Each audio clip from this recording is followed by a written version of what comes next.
Mas com os ensinamentos do time Atlas, o teu olho fica tão treinado que você já não sente tanta dificuldade e a segurança para liberar aquele laudo aumenta demais.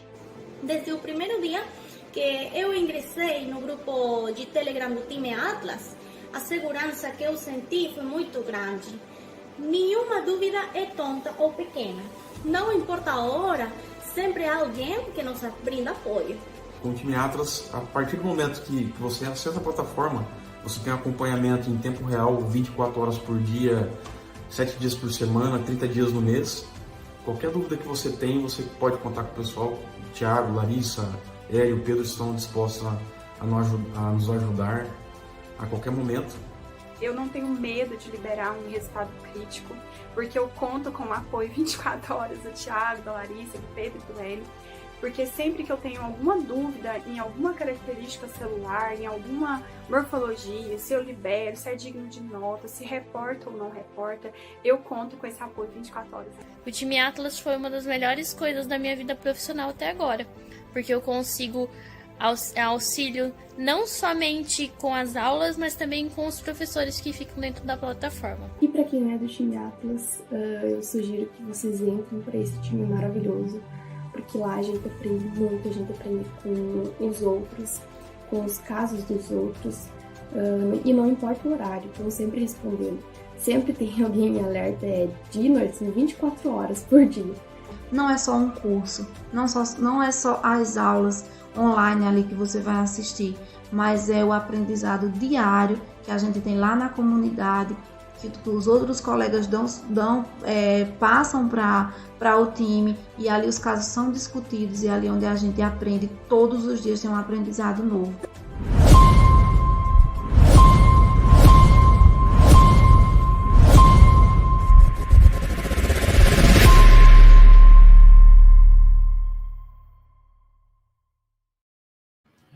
Boa noite, boa noite, boa noite a todos! Sejam bem-vindos! Estamos muito felizes de estar aqui com vocês. Como é que vocês estão?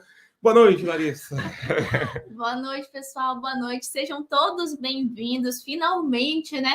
Nossa maratona começou, a nossa primeira aula. Temos muitas coisas para falar com vocês. A gente já estava aí ansiosos para encontrar vocês aqui, para a gente conversar um pouquinho. E vocês que já estão aí no chat, vai falando para a gente de onde vocês estão falando, qual é a formação de vocês. Se o áudio tá bom, se a imagem tá boa. Isso, muito importante. Aí tem o pessoal aqui, ó, Thiago, Helena, Daiane, Mônica, Sandra. Sejam todos bem-vindos, pessoal. Que bom que vocês estão por aqui, estão aqui com a gente. Boa noite, pessoal. Vamos chegando aí.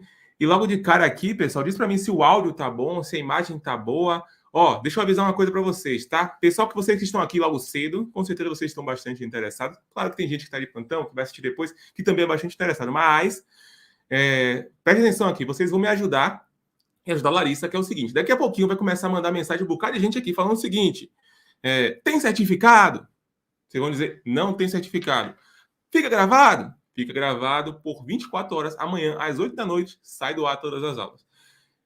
A qualidade da imagem está ruim. Clica nos 3 pontinhos na tela superior do celular e bota em 720, no máximo que tiver, qualidade. Outra coisa muito importante, a gente não disponibiliza esse material aqui, slide e tal, tá? Se perguntarem, vocês já sabem e já mandam aí com tranquilidade, tá bom?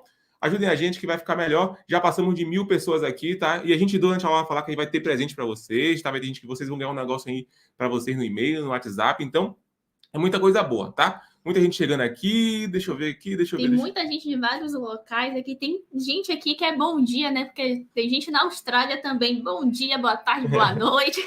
E eu quero saber se tem aqui com a gente, nesse momento, membros do time Atlas. Se tiver membros do time Atlas, manda aí nos comentários, sem dizer que é membro do time Atlas, daquele jeitão que vocês já sabem, tá? Se tiver alguém do time Atlas, manda aí, que a gente já tá pertinho aqui, já vamos começar quebrando tudo com energia lá em cima, tá? Estamos muito felizes. Essas aulas aqui foram uma das melhores que a gente fez na vida, tá? Então a gente vai entregar tudo de nós para vocês, tá bom? Que maravilha. Tem o pessoal de Fortaleza, de Caxias, de Jacobina, tem muita gente já aqui, vi ali, pessoal de ali, João Pessoas, Caruaru. Só a zaga subindo, a Mariana, Gabriel, quem mais? Pessoal do Paraná, sejam todos muito bem-vindos aqui à nossa maratona. Muitas zagas subindo aí, se estão Kellen, Se Lorena, se tem muitas águias subindo aqui, significa que tem muitos membros do time Atlas aqui assistindo também. Muito bem, Daiane, Elziane, Elzilene? Valber, a galera do time Atlas aqui, muitas águias subindo. Então significa que tem a galera do time Atlas aqui representando. Ó, Ioná, Isnara, Cristina, Sidney, show de bola. As águias estão aqui e o ninho tá formadíssimo. Então, por isso, vamos logo começar, né? Vamos para cima. Vamos, porque tem águias, tem futuras águias, tem todo mundo aqui, um único propósito, com um objetivo para a gente aprender mais sobre hematologia, para a gente falar de hematologia, essa área aí que vocês sabem é nosso xodó.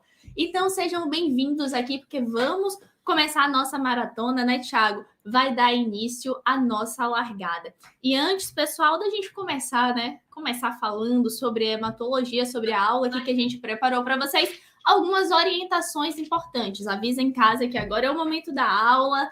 Prepara papel, caneta, pode ser nas costas da irmã também. Vai escrevendo, pega alguma coisa para escrever, para vocês anotarem. Porque vocês sabem, né? Quando a gente fala sobre hematologia, a gente fala sobre um conteúdo prático, algo que você possa aplicar. Hoje a gente vai falar de teoria, vai pegar esse conhecimento aqui, mostrar como é que a gente faz lá na prática, faz no nosso dia a dia lá na bancada, né? No momento que só tem a gente, a lâmina e o hemograma. Elimine as distrações, pessoal, WhatsApp, Instagram, Facebook, bota ali no silencioso, rapidinho, pra gente falar aqui, pra gente se conectar, porque tá todo mundo aqui unido. A gente tem quantas pessoas aqui online, Thiago? Tem mais de 1.200 pessoas. Imagine, pessoal, temos, apesar de não estarmos fisicamente juntos, né? Tem 1.200 pessoas neste canal aqui.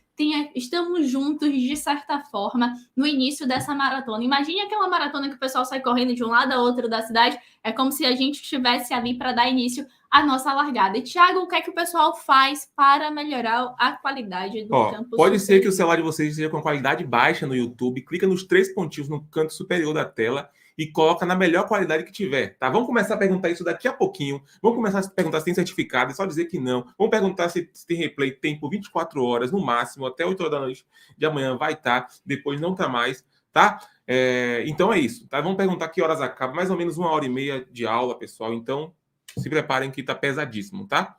Isso mesmo. Pode passar em nosso slide, Thiago, porque hoje vamos falar para vocês como identificar e liberar as principais doenças que alteram o hemograma, como é que a gente identifica as células que estão relacionadas a essa patologia e quando chega o hemograma, o que é que eu faço para liberar? Na aula de hoje, pessoal, vocês vão ver, né, e ao longo da maratona também, como vocês podem se comportar frente a essas principais doenças, frente às doenças que são frequentes no nosso dia a dia. E quando a gente está preparado diante dessas doenças, a gente consegue evitar aí vários problemas de liberação de laudo errado, de identificação de morfologia errada, e dessa forma, evitando problemas aí, vocês vão liberar um laudo cada vez com maior qualidade para o benefício do paciente, que a gente está ali pelo paciente também para fazer a coisa certa e da melhor forma possível. E por isso, né, que preparamos todas essas aulas da maratona, elas foram pensadas para de fato te ajudar e fazer a diferença. Nós queremos que vocês saiam dessa maratona aqui diferentes, que vocês abram os olhos em relação a vocês mesmos enquanto profissionais e também com conhecimento, com algo que você vai poder aplicar no seu dia a dia, seja para você que já trabalha lá na bancada, ou seja para você que está buscando o seu primeiro emprego, sua primeira oportunidade, porque às vezes a gente sai da faculdade muito carente desse conteúdo prático. E a cada aula você vai ter um aprendizado aqui, vai anotando aí, avalie como vocês chegaram aqui hoje, como vocês vão sair ao longo da nossa maratona. E aqui, tipo, é o nosso trajetório, né? Na nossa corrida, na nossa maratona aqui, vamos passar por esses 3 pontos. A começar pela aula de hoje, que a gente vai falar sobre o hemograma na anemia falciforme. Amanhã, pessoal, a gente vai falar sobre o hemograma na dengue. Colocamos aqui uma introdução sobre a Covid. Na aula 3, vamos finalizar aí falando sobre a morfologia, as morfologias alteradas, alterações morfológicas que a gente encontra aí na Covid. A Covid aí que causou uma pandemia e mudou, afetou a vida da humanidade toda. Então, ela não poderia ficar de fora. E, além disso, Thiago, o que é que tem na aula 2 para os nossos amigos aqui? Pessoal, olha só, vou botar aqui só a gente aqui, tá? Foca aqui. O seguinte, tá? Presta bastante atenção. Amanhã, tá? Vocês que estão aqui, o que acontece? A gente teve a gente colocou esses anúncios, avisou sobre a aula, milhares de pessoas tiveram acesso, assim, tipo, quase 1 milhão de pessoas teve acesso para poder se inscrever nesse evento. Se inscreveram 16 mil pessoas, tá? E vocês que estão aqui, a gente vai dar um prêmio para vocês que estiverem aqui amanhã, claro. Então vocês, esses 16 mil pessoas que se inscreveram, vão ter acesso a um prêmio. E esse prêmio a gente vai disponibilizar amanhã, que é um e-book, tá? Vai ser gratuito para vocês, totalmente gratuito, um e-book de doenças que alteram o hemograma. Então, vocês vão ter acesso às informações da doença, o hemograma, a lâmina, informações admissionais de algumas doenças para vocês na sua mão. Então, amanhã estejam aqui para vocês saberem como é que vocês vão ganhar esse material, tá? Porque é incrível, tá? Vou dizer para vocês que é muito legal mesmo. O pessoal surtou, falou, vocês vão dar isso de graça? Vamos, tá? Vamos. Vamos dar, porque vocês estão aqui, vocês estão comprometidos. E na aula de hoje, como vocês acabaram de ver, vamos falar sobre anemia falciforme. Quer dar só uma olhadinha no que a gente preparou para vocês? Mostra aí para eles, Thiago. Dá aquela espiadinha, Vou mostrar aqui uma coisa. Conteúdo. Deixa eu mostrar para vocês aqui o que é que a gente separou para vocês. Olha só. Deixa eu ver aqui. Taranã. Ó, olha só, é só spoiler, tá, pessoal? É que é só spoiler, não é aula, vou dizer tudo, não. É só um spoilerzinho que vem para vocês aí, ó. Hemograma, a morfologia, percussores, série vermelha. Aí vamos introduzir para vocês o que é anemia falciforme, a característica morfológica, alterações, citopatologia, ó, fisiopatologia. Olha só. Tá bom. Não vamos mostrar, mas segurem aí, pessoal, porque a gente vai comentar aí sobre tudo isso. A gente tem com várias telas aqui. Eu falo, Thiago, meu Deus, para onde é que eu olho com o nosso estúdio aqui adaptado para mostrar para vocês? Então, a gente vai estar aqui conectados, prestaram atenção em tudo aí que a gente preparou. E quando o pessoal vê, né, com a gente preparando as aulas e vê o que a gente fala lá no Instagram, eles se perguntam, né? Por que vocês entregam assim tanto conteúdo? Vocês viram o que esperam por vocês na aula de hoje? Por que vocês entregam tanto conteúdo no YouTube? Por que vocês entregam tanto conteúdo no Instagram? E se essa for a sua dúvida também, nós vamos te explicar porque a gente faz isso. Pessoal, hoje em dia, né, o mercado, quer dizer, hoje em dia não, ele sempre precisou, o mercado está precisando de profissionais com conhecimento. Precisa de profissionais com conhecimento de qualidade para fazer ali a identificação morfológica e a liberação do hemograma. Precisa de profissionais, pessoal, que façam ali o que a maioria não faz. Na verdade, o mercado de trabalho precisa também de profissionais que façam o mínimo necessário, porque hoje em dia nem os profissionais estão fazendo ali o mínimo para a liberação de um hemograma de qualidade. Então, a gente vê isso e diante desse cenário, assim, a gente tem dois objetivos em fazer eventos como esse. O nosso objetivo em fazer um evento como esse, primeiro observamos que muitos profissionais estão no laboratório e estão no laboratório fazendo coisas erradas, fazendo as coisas da maneira incorreta. E, pessoal, tem coisas ali que são feitas que acabam prejudicando o paciente. Além disso, nós aqui, eu e Thiago, como mentores de vocês, como professores, nós queremos abrir os olhos de vocês para uma coisa importante também, que é o cenário que a gente está passando hoje no nosso país. O nosso cenário é crítico e está afetando todos os mercados. A situação está difícil também para o pessoal de laboratório. Hoje em dia, né, e a gente observou também com a pandemia, está tendo muitos cortes no laboratório, redução de custos para que o laboratório consiga se manter ali com a porta aberta. E, pessoal, hoje em dia, diante desse cenário difícil, quem vai ficar nos laboratórios, quem vai garantir a sua vaga ali, é aquele profissional que se sente seguro, que sabe fazer a liberação de hemograma, que sabe fazer a identificação de uma célula, que liga para um paciente, conversa quando precisa, quando o médico tem dúvida, tem argumentos para conversar também. Aquele profissional inseguro, ou aquele profissional que vive ali cometendo erros, ele já não fica, porque um laboratório já não quer um profissional que fique só errando, e também não quer um profissional que o tempo todo, vamos dizer assim, se sente inseguro, fica correndo das lâminas, evita a todo custo a liberação de hemograma, e quando acaba caindo ali na liberação de hemograma, muitas vezes não sabe como fazer, não tem com quem contar, não tem um direcionamento aí, e às vezes sai logo errado, e isso, infelizmente, reflete na saúde do paciente. E, pessoal, nós queremos aqui, com esse evento, nós queremos que seja diferente para vocês. Nós não queremos que vocês estejam aí, seja um desses profissionais que esteja cometendo alguns erros. Às vezes a pessoa nem sabe que não sabe determinado conteúdo. E nós não queremos que isso aconteça com vocês, não. A gente quer que vocês sejam profissionais aí que tenham conhecimento. E não é qualquer conhecimento. É um conhecimento de qualidade que, de fato, faça uma diferença na sua rotina. E nós não queremos que você erre. A gente sabe que nós somos humanos e nós podemos errar. Mas quanto mais a gente estuda, mais conhecimento a gente tem, mais seguro a gente fica e menos é a nossa chance de errar. E se a gente tiver com quem contar, com quem discutir as situações, né, a gente também acaba aí liberando um hemograma, liberando um laudo cada vez melhor. Então, pessoal, diante de tudo que eu falei para vocês, este é o momento. É o momento é o momento da gente se movimentar e fazer diferente. E ao mesmo tempo que tem laboratório demitindo, cortando custo, mas tem laboratório que não consegue contratar alguém para hematologia. Eu estava numa live esses dias com o Thiago, né, que é um membro do time Atlas, e ele está mudando de laboratório e ele não está conseguindo sair do laboratório ainda porque ele não consegue achar alguém para trabalhar ali no setor de hematologia, para reconhecer as células, para reconhecer as doenças, para liberar. Então, apesar de tudo, a dificuldade ainda é grande em relação até à contratação. É isso mesmo.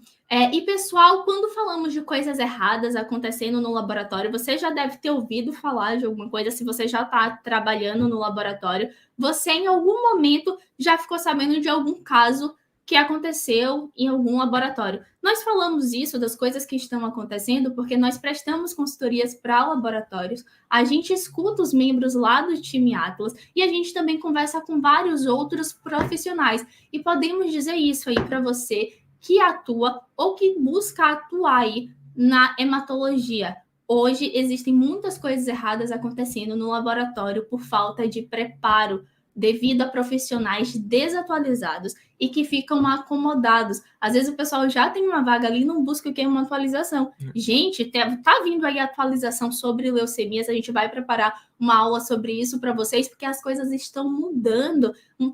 Aguardem, não vou dar mais spoiler em relação a isso, porque vocês vão aguardar. Então, a falta de conhecimento, a falta de atualização está levando a esses profissionais aí a cometerem erros. E além disso, pessoal, a insegurança no laboratório, a insegurança é algo muito presente, principalmente quando a gente está aqui, eu não sei se dá para vocês verem, com o nosso microscópio, a nossa lâmina, e aqui, o que é isso? É um blastão, um linfócito reativo, um drepanócito, um elipitócito. Um linfócito anômalo. Exatamente. E, inclusive, pessoal, queremos aqui mostrar para vocês algumas características de profissionais que vão continuar passando por essas dificuldades, vão continuar aí sem conseguir ingressar no mercado de trabalho, porque são características de profissionais inseguros. E esses profissionais inseguros são justamente esses que eu falei para vocês, não buscam atualização, não estão preparados aí diante dos problemas na rotina e não é diferente da maioria. Precisamos fazer algo mais, né, pessoal? Precisamos ter um diferencial e também começando ali fazer o mínimo que muitos não estão fazendo e depois o próximo passo é ter esse diferencial. E você quer saber como fugir aí dessas situações de mudar, virar a chave, trocar aí essas características, é você seguir o caminho contrário, é você adquirir mais conhecimento e assim você adquirir segurança. E é incrível a trajetória de pessoas aí que a gente vê virando a chave, vê mudando esse pensamento. E, pessoal, a gente está lá no laboratório, um hemograma que a gente libera bem feito, um blasto que a gente observa ali precocemente, algo que a gente possa direcionar o médico, algo que não atrase, retarde o diagnóstico de um paciente, é muito importante. O médico não tem a lâmina, então é nossa responsabilidade ali como profissional quando a gente está avaliando. Então, pessoal, nós queremos ajudar vocês, todos aqui, queremos ajudar as pessoas que têm alguma limitação ou que têm qualquer dificuldade aqui na identificação da morfologia e na liberação do hemograma.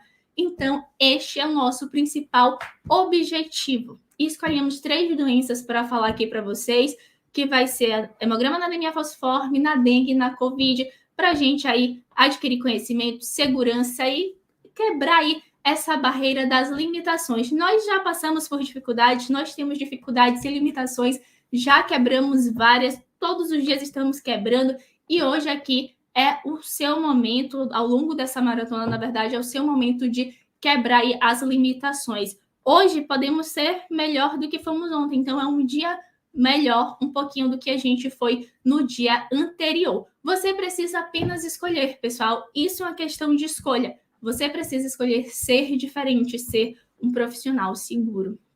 Verdade, eu tava vendo aqui alguns comentários, reclama não sei o que, começa não sei o que. Gente, todos os nossos eventos, quem participa sabe que a gente introduz o conteúdo para vocês dessa forma, a gente prepara a mente de vocês, a gente quer mudar não só vocês tecnicamente, a nossa ideia não é mudar vocês apenas tecnicamente, é mudar a cabeça de vocês para pensar diferente. Então a gente mostra para vocês como as coisas acontecem. Então o conteúdo tá pesado, tá gigante, é muita coisa. Se você tá com muita pressa, pessoal, é só sair. Tá? Sai e deixa quem quer ficar aqui. Beleza? Netflix. E pessoal, a gente está falando para vocês aqui sobre coisas importantes que a gente vê na prática, coisas que afetam, sabe, prejudicam o profissional. Às vezes ele se sente frustrado na profissão porque ele não consegue aquelas coisas que ele sempre almejou. A gente está falando para vocês aqui de cenários e de coisas que acontecem e de como vocês podem ser diferentes, e a gente preparou aqui muita coisa, a gente mostrou ali para vocês. E isso também fala muito a respeito do comportamento. Quando a gente está no laboratório, pessoal, a gente precisa de conhecimento técnico, mas a gente também precisa de comportamento, porque a gente é avaliado como comportamento. Se a gente for para uma reunião de uma empresa e começar lá uma palestra, um treinamento, a gente ficar com esse tipo de comportamento que a gente está observando no site, isso aí a gente já vai ser chamado a atenção por conta desse comportamento. Então, além do conhecimento técnico, a gente precisa saber como se comportar em algumas situações, e às vezes isso fala muito sobre comportamento. Mas que bom que vocês estão aqui. Quem ficou aqui, né? Parabéns. Quem resolveu sair e não saiu, é uma oportunidade para você mudar e virar essa chave e aguardar um pouco aqui tudo que a gente preparou para vocês, porque hoje queremos te mostrar como você de fato pode se comportar frente dessas doenças. Olha quanto conteúdo que eu mostrei para vocês. Pessoal, conhecimento gera segurança, e vocês vão pegar esse conhecimento que a gente trouxe aqui em relação à teoria, vão ver como a gente aplica na prática, como é que a gente libera. A gente trouxe casos clínicos aqui para vocês. E também nós queremos te mostrar que você está no caminho certo. Você se registrou na maratona, está aqui com a gente conversou, está conversando, tem um pessoal chegando ainda, e parabéns. Parabéns, porque vocês poderiam estar fazendo várias outras coisas, poderiam estar arrumando a casa, fazendo a comida, porque amanhã precisa trabalhar, mas vocês estão aqui. A gente também poderia estar em outros locais, mas foi uma escolha nossa, uma escolha minha e de Thiago estar aqui com vocês. Então, pessoal, parabéns aí a todos que escolheram estar aqui. E se você quer estar acima da média e deixar de ser um profissional inseguro e ser um profissional diferenciado, que tem conhecimento de qualidade, então este é o seu primeiro passo. É participar aqui com a gente dessa maratona, é entender as doenças que alteram o hemograma, doenças que podem aparecer aí na sua rotina com frequência e também de uma forma prática. E agora, eu quero mostrar um negócio para vocês aqui, pessoal. Eu tenho 2 lâminas aqui. Esses casos aqui que eu estou mostrando para vocês foram casos que foi enviado lá no grupo do time Atlas, né, no grupo do Telegram dos membros do time Atlas, e o pessoal mandou perguntando, querendo tirar dúvida em relação a essa morfologia aqui. E aí, eu trouxe essa lâmina aqui, essas 2 lâminas, para mostrar para vocês. E eu quero saber a opinião de vocês. Os colegas, membro do time Atlas, chega no laboratório, tá com dúvida, tira foto, manda as informações do paciente e manda para a gente. E aí eles perguntam o que é, se são drepanócitos ou se não são. E eu tenho essas 2 imagens aqui para vocês, tá, pessoal? Então, eu quero que vocês olhem bem para ela. Essa do lado de cá vai ser a número 1, a mais amarelada, e a número 2 é essa aqui mais clarinha. E aí a pergunta dos colegas foram, são drepanócitos? E porque era um caso que eles estavam suspeitando de anemia falciforme. E o que vocês acham em relação a isso? Os dois são... A gente tem drepanócito nas 2 imagens, a gente não tem drepanócito em imagem nenhuma, a gente só tem drepanócito em uma ou outra imagem. O que vocês acham? 1 e 2, 2 e 1? Manda pra gente saber o que vocês acham, tá? Que a gente está acompanhando. Deixa eu ver aqui o os comentário de vocês. Manda aí. Drepanócito reversível na primeira imagem. Imagem 1 é de cá, tá? Vou tentar botar até um númerozinho aqui, ó. Número 1. Número 2. Deixa eu ver aqui. Tem como a gente entrar no grupo do Telegram do... O pessoal já começou a responder aí, ó. 1 eliptócito, só em 1 eliptócito, 2 drepanócitos. Drepanócito na segunda, na 2 tem, somente na 2. Elipidrepanócito, somente na 2. Claro que são drepanócitos escurecidos. Pessoal, a gente tem aqui nessa imagem aqui que foi enviada para a gente, né? Como é que funciona isso? Lá no grupo do time Atlas, os membros têm dúvida e mandam para a gente orienta como é que libera, como é que conversa com o médico, diz o que é, o que não é. E aí, nessa primeira imagem, perguntaram para a gente se era drepanócito, se tinha drepanócito aqui, isso aqui, por exemplo, isso aqui e esses aqui. E na segunda imagem, esses aqui, tá? E o que acontece, pessoal? Nessa imagem aqui na primeira, ó, a gente não tem drepanócito, tá? Isso aqui são eliptócitos. E quem achou que era drepanócito ou estava com dúvida ainda, ao final dessa aula vocês não terão dúvidas em relação a isso, tá? Pode ter certeza, vocês vão saber exatamente diferenciar um eliptócito de um drepanócito. E aqui a gente tem drepanócito aqui, drepanócito aqui, drepanócito aqui. Aqui é um paciente com anemia falciforme e aqui é um paciente só com anemia ferropriva.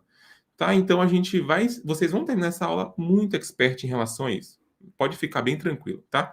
E parabéns a vocês que acertaram, os que tentaram, os que pelo menos decidiram escrever aqui, né? Exatamente. Então, pessoal, nós precisamos saber aí como reconhecer essa morfologia, saber reconhecer se é um eliptócito ou se é um drepanócito no momento de dúvida.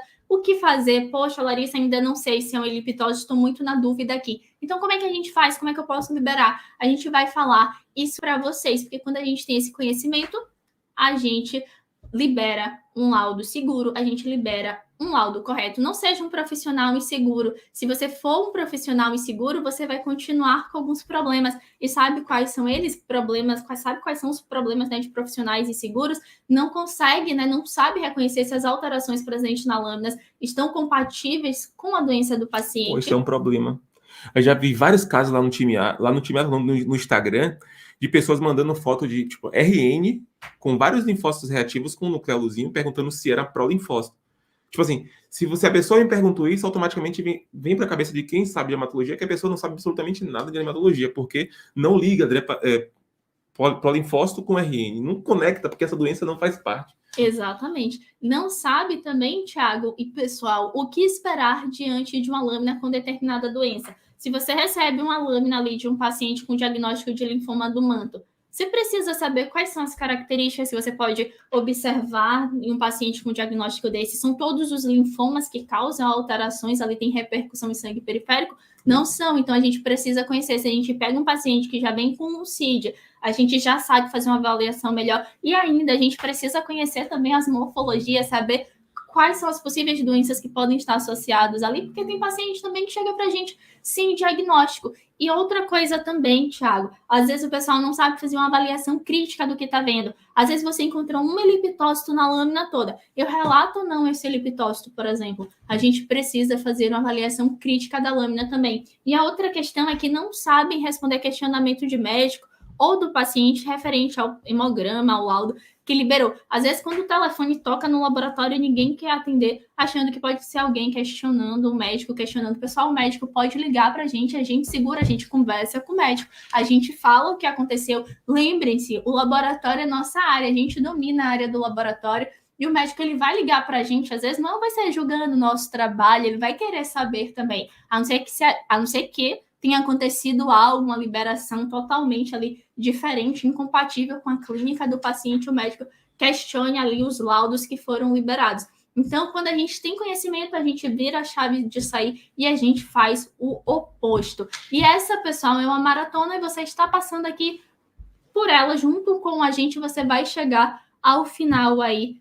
Esperamos também isso, a gente trouxe isso para vocês e a nossa proposta é que vocês cheguem lá ao final dela melhores aqui do que vocês entrarem. A gente sempre pode melhorar a cada dia, não existe uma pessoa perfeita que não possa estar melhorando. E queremos aqui te ajudar a eliminar esses problemas, a quebrar as limitações, porque queremos que você seja um profissional seguro. E para isso, você hoje tem duas opções. A primeira dela é, você pode desistir agora, desistir de participar da maratona. Olha quantas pessoas tem online aqui, Thiago. Tem 1.700. Pessoal, tira um print aí dessa página, dessa quantidade de pessoas. Vocês vão ver amanhã. Quando desistiram. Olha, vou tirar um print aqui também, viu? Vocês vão ver quantas pessoas vão ficar pelo caminho, quantas pessoas vão desistir ou vão ficar reclamando, simplesmente reclamando aí no chat. Porque a segunda opção, sabe qual é a sua segunda opção? Pode passar. A segunda opção é você escolher participar das aulas e saber como se comportar frente a essas alterações que vamos falar para vocês frente a essas doenças. É simples, pessoal. É uma questão de escolha, escolher aí o que você quer nos próximos dias. E para você que está aqui com a gente, que decidiu se atualizar, aprender com esse conteúdo prático que a gente preparou para vocês, coloca aqui no chat que eu quero ver. Esmaga aí a hashtag. Esmaga aí a hashtag. Eu escolhi, pessoal. Esmaga aí, porque eu sei que vocês estão focados. E vocês que não desistiram, que não saíram e que vão estar aqui amanhã e depois de amanhã também, manda aí, esmaga a hashtag aí. Esmaga, esmaga, esmaga. Força. Bota aí, pessoal. Porque eu escolhi, vocês escolheram, nós escolhemos, sabe o quê? Escolhemos dominar esse hemograma aqui, esse exame que é tão solicitado pelos médicos no laboratório. Quem trabalha com hematologia sabe que o coração da hematologia, ele é o hemograma. A gente fala de exames específicos. Hoje tem exames que, meu Deus do céu, são específicos demais. Porém, nosso hemograma está ali. O médico solicita o hemograma para um paciente se ele está doente, solicita se ele está bem. É tipo um atestado de saúde para saber se aquele paciente ele está bem, se ele não está bem, porque a gente tem várias doenças, não só as que a gente vai falar hoje, que acaba aí provocando alterações no nosso hemograma. Porque nosso hemograma é o quê? É o exame que faz a avaliação das células sanguíneas. A gente vai ter avaliação de hemácias, vai ter avaliação de leucócitos e também a de plaquetas. E a depender da condição do paciente ali, ele vai ter reflexo no hemograma. Se for um paciente que está em um processo infeccioso, o que é que a gente espera observar, Larissa? Uma infecção bacteriana, um aumento de leucócitos, uma neutrofilia. A depender ali da intensidade daquela infecção, a gente pode ter um desvio à esquerda. Se for um paciente com doença oncohematológica, a depender da fase que ela esteja, a gente pode ver o que no hemograma também, a presença de blastos. Então, é um hemograma que o médico solicita para avaliar doenças do paciente, alguma condição sistêmica, não só relacionados aí a alterações, a leucemias, a linfomas, não. É um hemograma, até um atestado de saúde, como eu falei para vocês. E como a gente sabe, pessoal, o nosso hemograma ele é dividido em 3 partes, como a gente pontuou ali. O eritrograma, que vai fazer todas essas avaliações aí para vocês em relação à avaliação da série vermelha. E com essa avaliação do hemograma, o médico já consegue perceber se o paciente tem uma anemia, se não tem uma anemia. Lembrando que o que define a anemia, pessoal, é a hemoglobina. Então, a gente já tem aqui um hemograma que está alterado, já tem aqui alguma condição nesse paciente que está levando aí a uma alteração da hemoglobina. Lembrando que a hemoglobina não é a hemoglobina baixa, né? Uma anemia, ela não é a doença, ela é um sinal de uma doença. E hoje a gente vai ver a anemia falciforme, tem hemoglobina baixa, e essa hemoglobina baixa é por conta dessa doença que o paciente tem. Nesse eritrograma, a gente vai fazer a avaliação, quantidade de hemácias, ver a concentração de hemoglobina, hematócrito, e a gente também tem os índices hematimétricos, que traz para a gente informações em relação à coloração, tamanho da hemácia, e também se tem um aumento na variação entre elas, que é refletido pelo nosso RDW. E para alinhar aqui, todo mundo, tá? Quando a gente observa isso aqui, o volume globular médio, né? O VCM. O hemoglobina globular médio, HCM. Concentração de hemoglobina globular médio, CHCM e o RDW. Então, a gente tem esses índices aqui que eles ajudam a gente a balizar. Por exemplo, quando o paciente tem uma hemoglobina baixa, o médico quer saber se essa hemoglobina baixa está associada a uma microcitose, se está associada a uma macrocitose, ou se tem hipocromia, se tem normocromia, se tem uma anisocitose e quais são as formas anormais de hemácias que a gente pode encontrar. Então, muitas vezes, a gente pega um hemograma e tem gente que, eu não sei o que passa pela cabeça, que olha o seguinte, o paciente tem aqui uma presença de poiquilocitose, né? Uma poiquilocitose que tem formas anormais de hemácia. E poiquilocitose, não existe nenhum parâmetro ali no hemograma que a gente olha e fala assim, aqui tem poiquilocitose. Não existe. Você precisa olhar a lâmina. E aí tem gente que escreve simplesmente poiquilocitose no laudo e não diz que tem dacriócitos, que tem lipitócitos.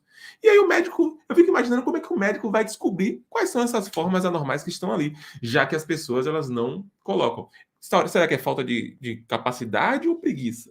Exatamente. É complexo. Ou a falta de conhecimento, né? Porque quem não sabe o que procura não percebe quando encontra. Às vezes a pessoa não sabe que não sabe. E, pessoal, a policromatofilia que tem ali significa policromasia, que é aquela hemácia mais azulada que a gente observa no hemograma. Então, pessoal, aqui no nosso leucograma a gente tem a porcentagem, né, o que a gente chama de valor relativo, e ali do lado tem o valor absoluto de cada tipo de leucócito que a gente observou no sangue periférico. A gente tem as 5 células maduras, neutrófilos, linfócitos, monófilos, eosinófilos e basófilos, e a gente também tem ali células precursoras da linhagem neutrofílica, bastão, metamielócito, mielócito, promielócito e blasto. Todas essas células que tem aqui, elas precisam ser identificadas e quantificadas no momento que você está fazendo a avaliação da lâmina. E outras, células... né? Não tem exato. Ali, o laudo mais normalzinho é esse aqui, que tem blasto, promielo, mielo, meta, bastante segmentado. Mas você tem promonócito, você tem prolinfócito, você tem plasmócito, você tem linfócito anômalo, que a gente adapta os nossos laudos para seguir isso. Então, é muita coisa que a gente que trabalha com laboratório ou que quer trabalhar com hematologia, né? Se você já trabalha, você sabe muito bem disso. E se você quer trabalhar, você também precisa saber que a gente precisa reconhecer todo tipo celular e não tem aquele negócio, outras células, escrever presença de células imaturas. Isso aí é um grave erro e um atestado de incompetência. Então, a gente tem que estar muito atento para reconhecer as células e saber como liberá-las, tá? Porque, às vezes, você tem célula, por exemplo, de um linfoma. Eu não digo no hemograma qual é o tipo do linfoma. Eu reconheço a célula normal e eu descrevo a característica dela seguindo o padrão que a gente aplica lá dentro do time Atlas, que é direto e objetivo. Exatamente. A gente já viu laudos sendo liberados de uma leucemia mieloide crônica, por exemplo, que a gente tem um desvio à esquerda bem intenso, em que o analista ele só contou que tinha de neutrófilo ali, de linfócito, de basófilo, porque todas as outras células de meta para cima, ele colocou tudo ali como presença de células imaturas, mas o médico não tem como saber, pessoal, um bastão é um meta, é um blasto, qual é a célula imatura que tem ali. Então, nosso hemograma hoje é liberado dessa forma. Tem a parte do eritrograma, o leucograma, que sai o valor em porcentagem e o valor absoluto, né, que é em milímetros cúbicos, e também tem a contagem de plaquetas, ou alguns laboratórios eles já usam plaquetograma. Plaquetograma, esse nome em analogia, né, ao leucograma e ao eritrograma, uma vez que a gente já tem outros índices plaquetários que podem fazer parte ali junto da nossa contagem de plaquetas, como, por exemplo, o MPV, o IPF, são parâmetros aí que eles podem ser liberados. Então, pessoal, esse modelo de laudo que vocês acabaram de ver é o que a gente libera para o paciente, é o que o paciente vai lá e pega. Tem as informações quantitativas e qualitativas também, que foram aquelas observações do eritrograma. Porque quando a gente está lá quando a gente está lá na bancada, sentado, bonitinho, sabe o que acontece pra gente? Vem aquele dado bruto, vem o histograma, vem aquele resultado que é liberado pelo equipamento. E esse é o resultado aqui liberado por um determinado tipo de equipamento, e quando a gente pega aqui e faz a avaliação dele, aqui a gente já consegue saber, já consegue ter uma análise crítica se esse é um hemograma que vai para uma revisão de lâmina ou se é aquele hemograma que está tudo normal, que não teve nenhum flag, nenhuma sinalização, nenhum alerta do equipamento, e ele é considerado hemograma negativo e ele vai ser liberado ali para o paciente sem ser necessário uma revisão de lâmina. Isto é, se você trabalha com equipamento de 5 ou mais partes. Tá? Porque o que acontece é que hoje em dia tem uns magos extraterrestres da hematologia no Brasil. Existem essas pessoas. Esses seres iluminados que têm poderes psíquicos. Que, pessoal, o que acontece? Vou explicar para vocês aqui a diferenciação disso aqui, tá? Olha para esse lado aqui que eu estou apontando. Eu tenho neutrófilo, eu tenho linfócito, eu tenho monócito, eu tenho eosinófilo, eu tenho basófilo. Eu tenho aqui os 5 neutrófilos maduros, e os leucócitos maduros, e tenho aqui embaixo os granulócitos imaturos, né? Que aqui é a 6ª parte, que me dá meta, mielo e promielo, a porcentagem ali, tá? Ele não me diz quem são cada uma, mas diz que tem uma porcentagem de células imaturas. Tem equipamentos que eles não são de 5 partes, que eles contam neutrófilo, por exemplo, contra granulócitos, que entra neutrófilo, eosinófilo, basófilo, contra monócito e linfócito, conta apenas 3 partes desse hemograma. Se ele conta só essas 3 células, não tem como você saber quanto é a porcentagem de eosinófilo, basófilo e neutrófilo. Então você tem que contar todas as lâminas. Mas tem pessoas, ninjas da hematologia, os extraterrestres, os poderes psíquicos, os Michel de Nostradamus, que conseguem reconhecer ali e dizer a porcentagem de neutrófilo, eosinófilo e basófilo, sem contar a lâmina. Então, não sejam esses profissionais, né, que inventam o resultado, né? pelo amor de Deus, vocês precisam reconhecer, né? Olhar o seu equipamento, saber se é de 3 ou 5 partes. Se for 3 partes, todos os resultados precisam de lâmina. Se for de 5 partes, aí você precisa definir o seu critério de revisão de lâmina. E você fazendo isso, você vai poder saber quando você vai contar ou não, né, Larissa? Exatamente.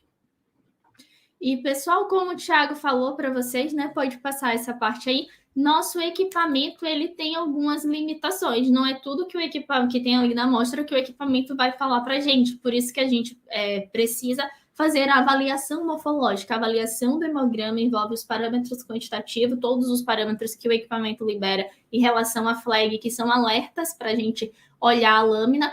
Ajuda a gente, mas a gente ainda vai precisar do nosso bom e velho microscópio, a gente vai precisar de um celavista, a gente vai precisar ver o que é que tem na amostra daquele paciente. Então, aqui são alguns dos exemplos de alterações que o equipamento não libera para a gente, ele não me diz se na lâmina tem liptócito, não me diz se tem linfócitos anômalos ali, ou quais são as características daquele linfócito anômalo. Ele até interroga, tem linfócitos anormais, blastos, mas ele não me afirma, não me dá uma certeza do que é. Então, isso depende de mim, depende do que eu vejo. E, pessoal, algo muito importante que eu quero que vocês saibam, a gente está falando de doenças que alteram o hemograma, que causam alterações nos parâmetros ali quantitativos e qualitativos. E quando a gente fala, né, dessa avaliação quantitativa, é importante que cada hemograma ali seja avaliado de acordo com valores de referência específico, tanto para a idade quanto para o sexo, porque isso a gente tem uma variação. A gente sempre traz esse modelo aqui, esses valores de referência que vocês encontram no site do PNCQ, para vocês verem como isso está estratificado por idade ali embaixo no paciente, quando ele é adulto, em homem ou mulher. A gente tem variações na concentração de hemoglobina, por exemplo, se a gente comparar um homem, a média é de 15 de hemoglobina com a variação de mais ou menos 2. Se for mulher, a hemoglobina da mulher ela já é um pouco mais baixa, 13,5 com a variação de mais ou menos 1. Então, a gente precisa saber nesses valores de referência específico para cada idade, para que a gente tenha um norte. E precisa sair no laudo, né?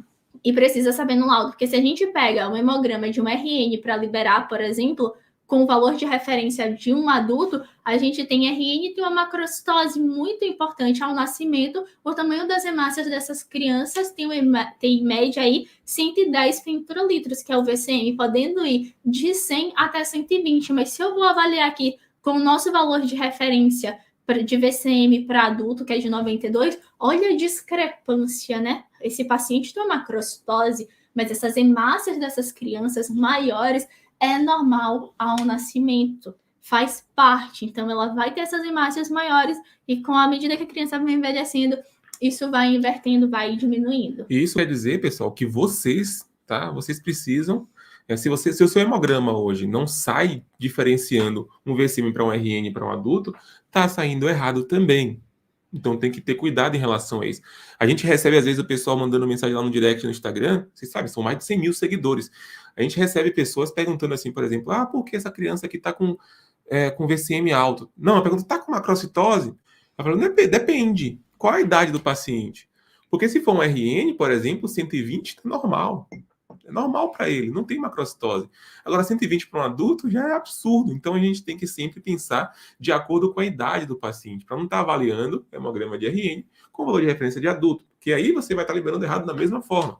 Tem que ter cuidado, não pode vacilar em relação a isso, é muito importante.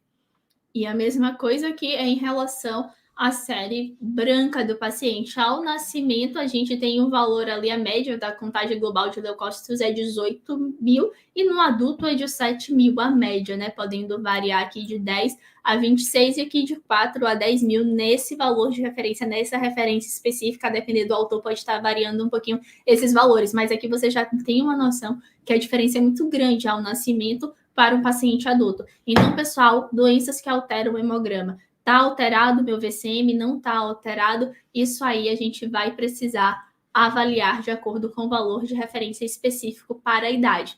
E as doenças, pessoal, que alteram o hemograma, temos doenças que alteram principalmente a série vermelha, outras doenças que alteram principalmente o leucograma, outras doenças alteram principalmente a plaqueta, mas apesar disso, vai ter doenças que acabam alterando outras séries também, e a gente precisa sempre avaliar o hemograma como um todo. Hoje a gente vai falar principalmente da anemia falciforme, que causa alteração aí muito importante em relação às hemácias, mas também a gente pode ter alterações na quantidade de plaqueta e alterações na quantidade de leucócitos desse paciente. Então, sempre avaliando o hemograma como um todo, considerando aí esses parâmetros numéricos também, como a morfologia, esse exemplo que vocês estão vendo aqui. E para a gente, pessoal, olhar uma lâmina e reconhecer que aí tem características morfológicas alteradas, a gente precisa conhecer muito bem o que é normal. Então, sempre tenha como referência ali o que é normal, porque quando vocês estiverem diante de uma alteração, mesmo que vocês não saibam naquele momento dar um nome ali àquela alteração, você já vai buscar saber o que é, porque você já conseguiu perceber que isso está diferente, que isso está errado. Aqui a gente tem um perfil clássico de uma lâmina de um paciente com anemia falciforme, temos drepanócitos em massa em alvo, policromasia, e no caso clínico, a gente vai discutir mais sobre essas alterações com vocês. Aqui trouxe para vocês esses exemplos, né, dessas células precursoras da linhagem eritroide, porque a gente tem as hemácias normais, que são hemácias anucleadas, um disco bicôncavo, bonitinho, aquela coisa linda de se ver, mas tem algumas doenças que o paciente vai ter alterações morfológicas nas hemácias e não só alterações morfológicas. Quando a gente tem um processo hemolítico, por exemplo, anemia falciforme, a gente tem ali um excesso de hemólise. Então, a medula ela vai estar produzindo, ela vai estar respondendo, e a depender da fase ali, a gente pode começar a encontrar precursores, que são as hemácias nucleadas. E essas hemácias nucleadas, pessoal, muitos equipamentos, vocês viram isso aqui, deixa eu voltar aqui, ó. Esse equipamento aqui embaixo, ó, ele conta os eritroblastos, tá vendo? Ele conta e ele não sofre interferência, né? Não interfere nos nossos leucócitos. Ó, o que acontece? Se vocês olham para essas células aqui, tá? Essa e essa. Essas duas aqui, anemia falciforme, é bem raro de acontecer. Mas essas duas aqui, elas são mais frequentes, que é o eritroblasto policromático e o eritroblasto ortocromático. Esse aqui é o poli e esse daqui é o orto, tá?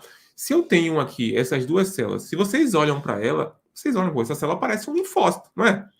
E é exatamente por isso que a maioria dos equipamentos acabam contando essas células aqui como leucócitos, gente.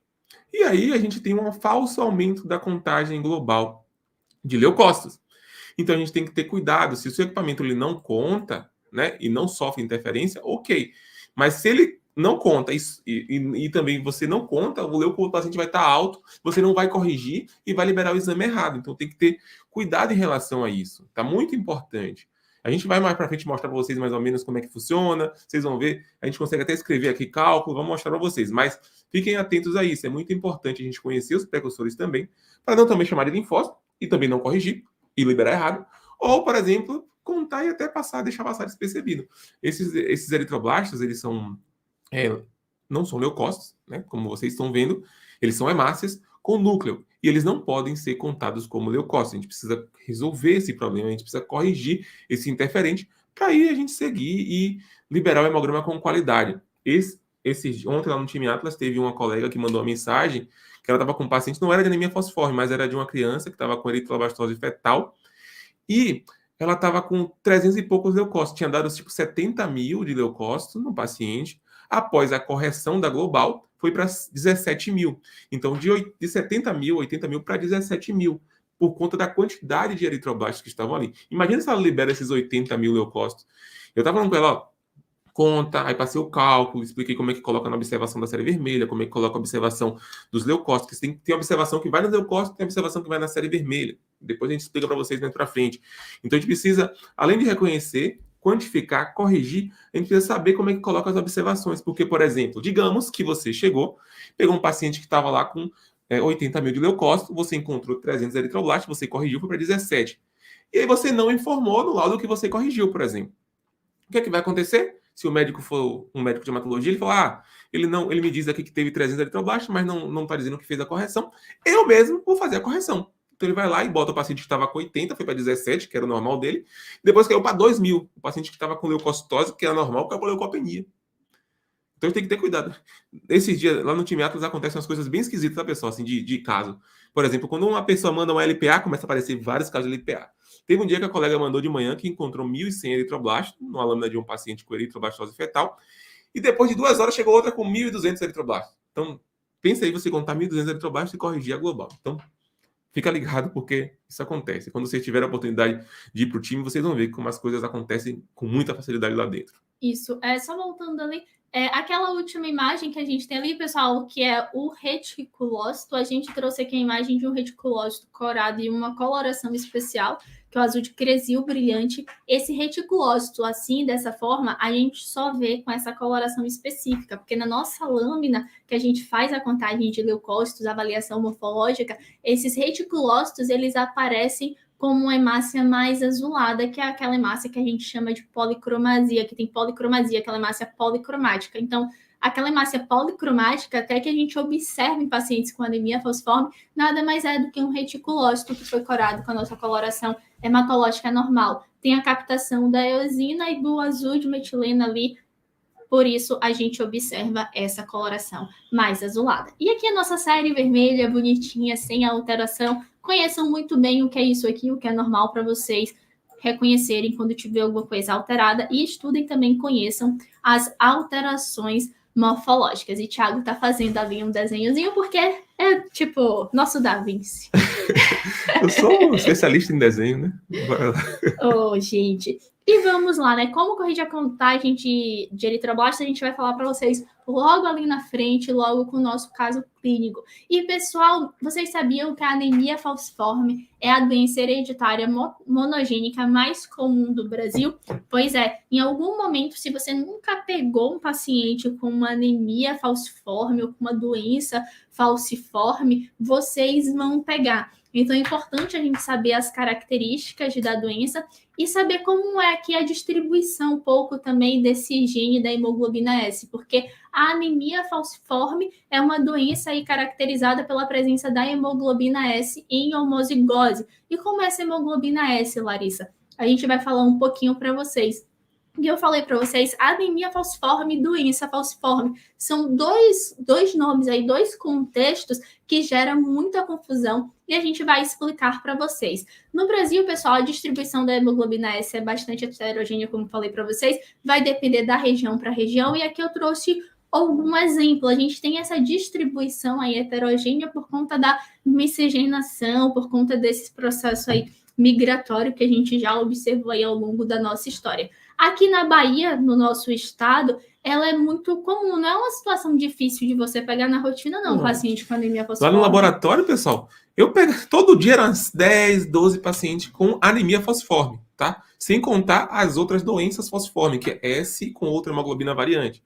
Mas todo dia. Quem trabalha aqui em Salvador, na Bahia, sabe que é normal. A gente aqui em Salvador tem um olho preparado para isso aqui, porque, meu, é todo santo dia, tem todo santo dia. Aqui tem algumas estatísticas aqui embaixo, pessoal. A cada 17 indivíduos aqui que nasce, um tem um traço da hemoglobina S, é um paciente AS. E de cada 650 pessoas, um ali tem alguma doença falciforme. Ali embaixo eu trouxe estatística do Rio de Janeiro, Pernambuco e Maranhão, e lá em Santa Catarina, olha como é diferente. A cada 13.500, olha a diferença de Santa Catarina para Bahia.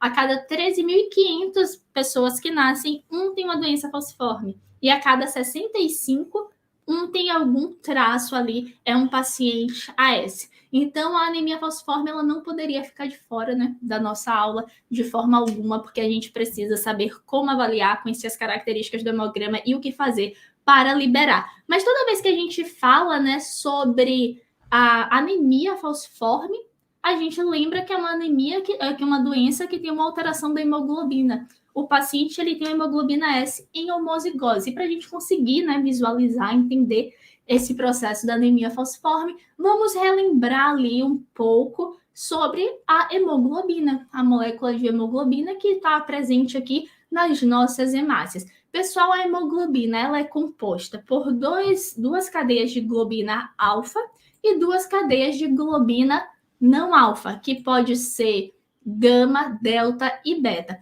Em cada cadeia de globina, como vocês conseguem ver aqui na imagem, a gente tem um grupo M. Quando a gente tem ali, pessoal, essa hemoglobina, duas cadeias de hemoglobina alfa e duas cadeias de hemoglobina beta, nós temos o que a gente chama da hemoglobina A1, que é a hemoglobina que a gente encontra com maior prevalência aí no adulto. A junção, a combinação de duas cadeias de hemoglobina alfa com 2 gamas, a gente tem a formação da hemoglobina fetal, que, como o próprio nome diz, fetal, ela é mais frequente, ela é mais prevalente ao nascimento e pouco tempo depois ao nascimento. E quando a gente tem 2 cadeias alfa e 2 cadeias delta, nós temos a hemoglobina A2 sendo formada. Então, pessoal, nós temos 2 cromossomos aí participando dessa produção, né, das cadeias de globina. O cromossomo 16 coordena, tem os genes lá responsáveis pela síntese, pela produção da cadeia de hemoglobina alfa, e nós temos o cromossomo 11 sendo aí responsáveis com genes para produzir a cadeia de hemoglobina beta, delta e também gama. E quando a gente fala da anemia falciforme, pode passar aí, Thiago. Aqui, pessoal, só trazendo para vocês as estatísticas, né, a prevalência, a hemoglobina A1, que é composta por 2 cadeias de globina alfa e beta, no indivíduo adulto já tem de 96% a 98%, a hemoglobina A2 a gente já tem uma prevalência menor, que é de 2 a 4%, e a hemoglobina fetal é de 0 a 1. A fetal vai ser prevalente aqui quando no período fetal de fato, e pouco tempo depois ao nascimento, mas à medida que a criança ela vai crescendo, vai tendo a inversão, vai diminuindo essa cadeia, vai diminuindo essa hemoglobina fetal e aumentando aí a hemoglobina 1. E por volta aí de 6 meses a 1 ano, a gente já tem um predomínio aí dessa hemoglobina A1. E aí, pessoal, por que a gente está falando para vocês sobre isso? Né? Porque é importante vocês conhecerem como é formado, tá? As hemoglobinas. E isso aqui, ó, isso aqui de baixo, esses valores aqui, eles fazem parte de um outro exame, que não é o hemograma, mas é muito importante. É o exame que vai dar o diagnóstico se o paciente tem uma hemoglobina A associada a S, que é um traço de anemia falciforme, se o paciente tem AA, né, que é um paciente normal, se o paciente tem SS, que é uma anemia falciforme, se é, por exemplo, uma SC, que é uma doença falciforme. Então, a gente precisa conhecer isso aqui muito bem, porque esses valorezinhos aqui, eles fazem parte de um exame chamado eletroforese de hemoglobina, que diz pra gente a nossa porcentagem de hemoglobina, que é muito importante também a gente conhecer. E às vezes elas pegam as peças na gente, dependendo do momento que o paciente está, se o paciente fez algum procedimento, que é muito importante a gente conhecer. Isso. E, pessoal, nós vimos aí as hemoglobinas normais, as hemoglobinas que a gente pode ter A1 prevalente aí com 2 cadeias alfa e 2 cadeias betas, bonitinha em um paciente normal. Porém, pessoal, nos pacientes que têm uma anemia falciforme, uma doença falciforme, a gente tem ali uma hemoglobina variante, a gente tem uma alteração da hemoglobina por conta de uma mutação. E ocorre uma mutação justamente aqui, no gene responsável pela síntese da cadeia de globina beta. Quando a gente tem uma mutação aqui nesse gene responsável pela síntese da cadeia beta, a gente acaba tendo aí a formação, a produção da hemoglobina S. Mas qualquer mutação? Não, Larissa. Nessa mutação, pessoal, o que é que acontece? Acaba tendo uma substituição, como a gente consegue ver aqui nessa imagem, das bases nitrogenadas. A adenina é substituída pela timina e isso faz o quê? Isso faz com que seja aqui produzido a valina no lugar do ácido glutâmico. É uma alteração aí na 6ª posição da sequência de aminoácidos da cadeia de globina beta. E, pessoal, por conta dessa troca aqui desse ácido glutâmico pela essa valina, a gente tem a produção da hemoglobina S no lugar da hemoglobina 1. E é por conta dessa troca que a gente tem aí todas as alterações na hemoglobina, a hemoglobina se polimeriza, que a gente vai ver, e muda a forma da hemácia. Quando tem essa troca aqui de aminoácido, a valina lá na presença do ácido glutâmico, isso acaba alterando as propriedades físico-químicas da hemoglobina, acaba alterando a carga elétrica, a solubilidade também. Então, a gente vai ter várias alterações nessa hemoglobina quando ela é desoxigenada. Barril, né, pessoal? Pepino, Problema. E uma besteirinha, né, aparentemente, que muda completamente a clínica do paciente, né? Porque, poxa, né, os pacientes com anemia falciforme sofrem tanto, é uma pena, né? Mas hoje em dia tem tratamentos bons que têm ajudado bastante esses pacientes. E é incrível, né? Porque você tem, por exemplo, o paciente com anemia falciforme, né? Que ele tem a homozigose ali que causa alterações pesadíssimas no paciente, tanto clinicamente como a nível de hemograma, e você pega um paciente que é AIS, né, que é um traço que ele tem a informação genética, porém ele não expressa, que não tá nenhuma alteração no hemograma, assim, tipo, fica limpo, em 99,99% dos casos. É incrível. Uma besteirinha que muda completamente clínica, vida e alterações no hemograma importantes. E aí, Thiago, né? O pessoal confunde muito esses dois termos, doença falciforme e anemia falciforme. Tá, eu vou fazer o seguinte, eu vou até colocar aqui, foque em nós! Pessoal, vamos lá, eu preciso que vocês entendam o seguinte, tá? A gente tem que saber diferenciar isso. Primeira coisa é, o paciente, ele só é considerado um paciente doente se ele tem ou o SS, né, que é homozigose, ou se ele tem o S associado a outra hemoglobina variante. Se eu tenho um paciente que ele é SS, né, na eletroforese, que é um homozigoto para hemoglobina S, a gente considera esse paciente um paciente com anemia falciforme. Agora, se eu tenho esse mesmo paciente, um outro paciente, não, o mesmo não, que é demais, né? Outro paciente com S e com C, por exemplo, ou S com D, ou S com beta-talassemia, esse paciente já não é chamado mais de anemia falciforme, é chamado de doença falciforme. Então, vai aqui a primeira coisa, muito importante, pessoal, muito importante. Presta atenção, ajeita aí, se coloca a postura, bota a posição do Superman, camisa do time Atlas, quem é do time Atlas está aí. Bota a mão assim, olha, presta atenção no seguinte, quando você observar drepanócito no hemograma de qualquer paciente, você não vai dizer anemia falciforme.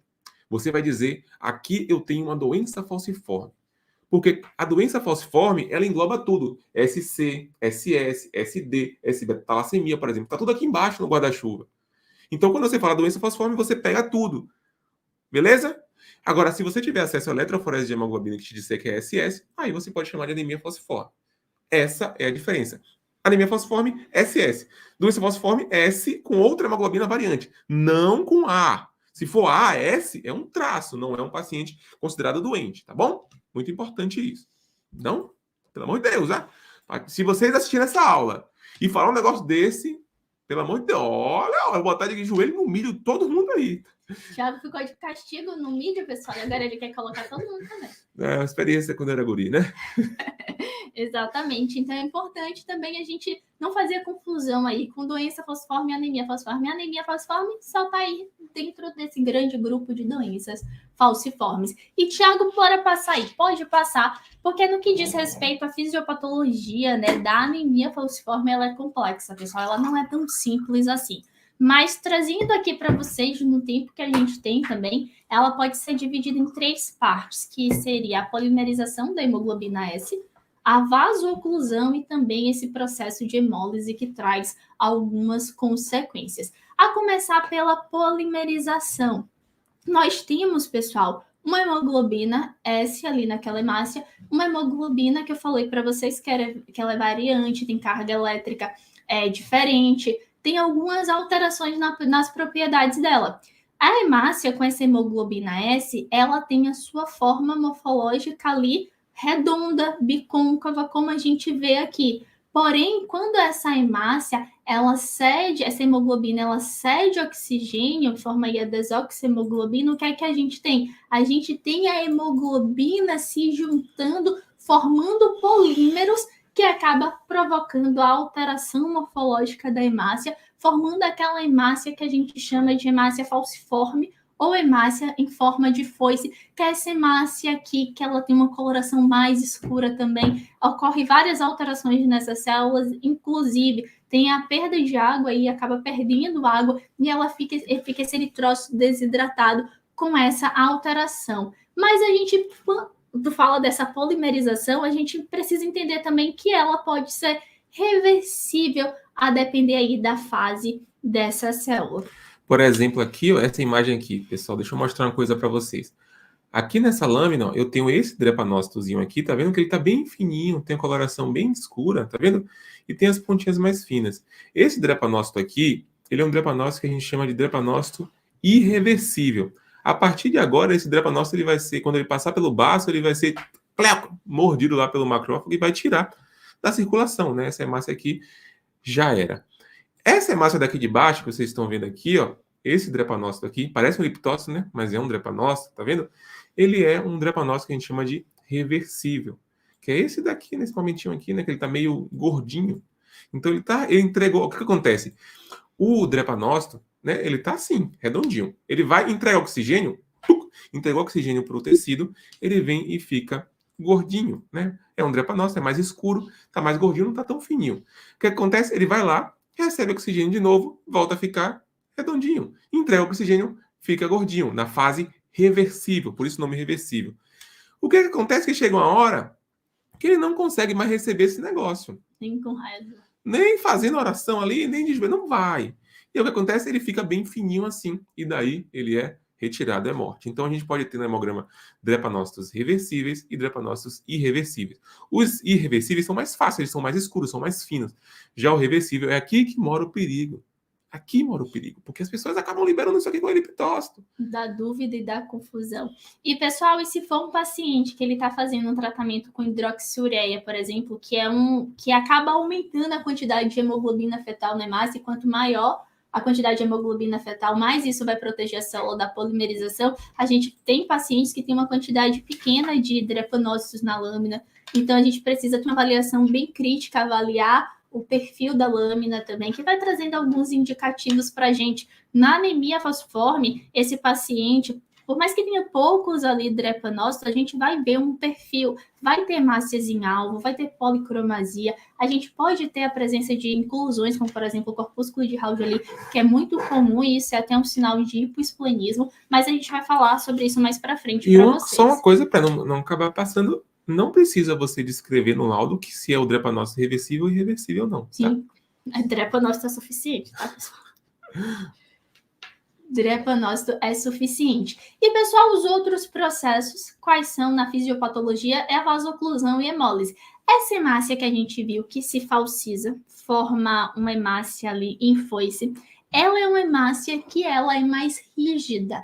Ela perde a sua capacidade de deformação e vai ser isso também que vai contribuir para o processo de vasoclusão. Antes achava que era só as hemácias falciformes que participava desse processo de vasoclusão, desse bloqueio aí, dessa obstrução do vaso. Mas além de hemácias falciformes, falcêmicas, sabe-se também que faz parte aí outras células, principalmente aí os neutrófilos participam desse processo e também as plaquetas. Se a gente tem esse processo aqui de vasoclusão, e isso também é responsável pelas crises dolorosas que esse paciente tem, o sangue não flui, o sangue ali, o tecido daquela região não é oxigenado e com isso acaba tendo infarto. Isso pode acontecer em vários locais, em vários órgãos desses pacientes. Então a gente tem esse processo de vasoclusão muito importante também na fisiopatologia da anemia falciforme.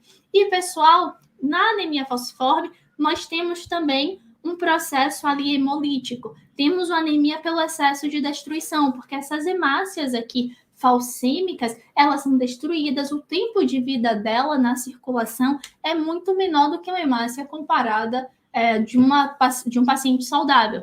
As hemácias de um paciente saudável duram em média ali 120 dias e a literatura traz que esse drepanócito tem um tempo de vida bem reduzido, cerca aí de 16 dias. Então, 16!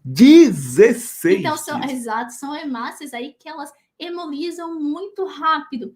E tem um processo aí envolvido nessa questão, é que a hemólise ela traz algumas consequências, como, por exemplo, diminui a biodisponibilidade do óxido nítrico. E o óxido nítrico, pessoal, ele tem funções importantes, ele tem função ali, ele desempenha um papel importante no relaxamento da musculatura endotelial, ou seja, tem uma ação ali vasodilatadora, além disso é antitrombótico, antiagregante, antioxidante. Quando a gente tem a diminuição da biodisponibilidade do óxido nítrico por conta desse excesso de hemólise, isso acaba favorecendo a vasoconstrição e, consequentemente, a vasooclusão também. Então, são várias coisas contribuindo aí para esse processo de vasooclusão, consequências aí que a gente tem dessa presença dessa hemoglobina S, que é uma hemoglobina mutante ou hemoglobina anormal por conta de todas as alterações que eu falei para vocês. E aí, né, o que acontece? Quando isso que a Larissa explicou aqui da hemólise, pessoal, é importante vocês entenderem isso, porque, é só teoria. Não.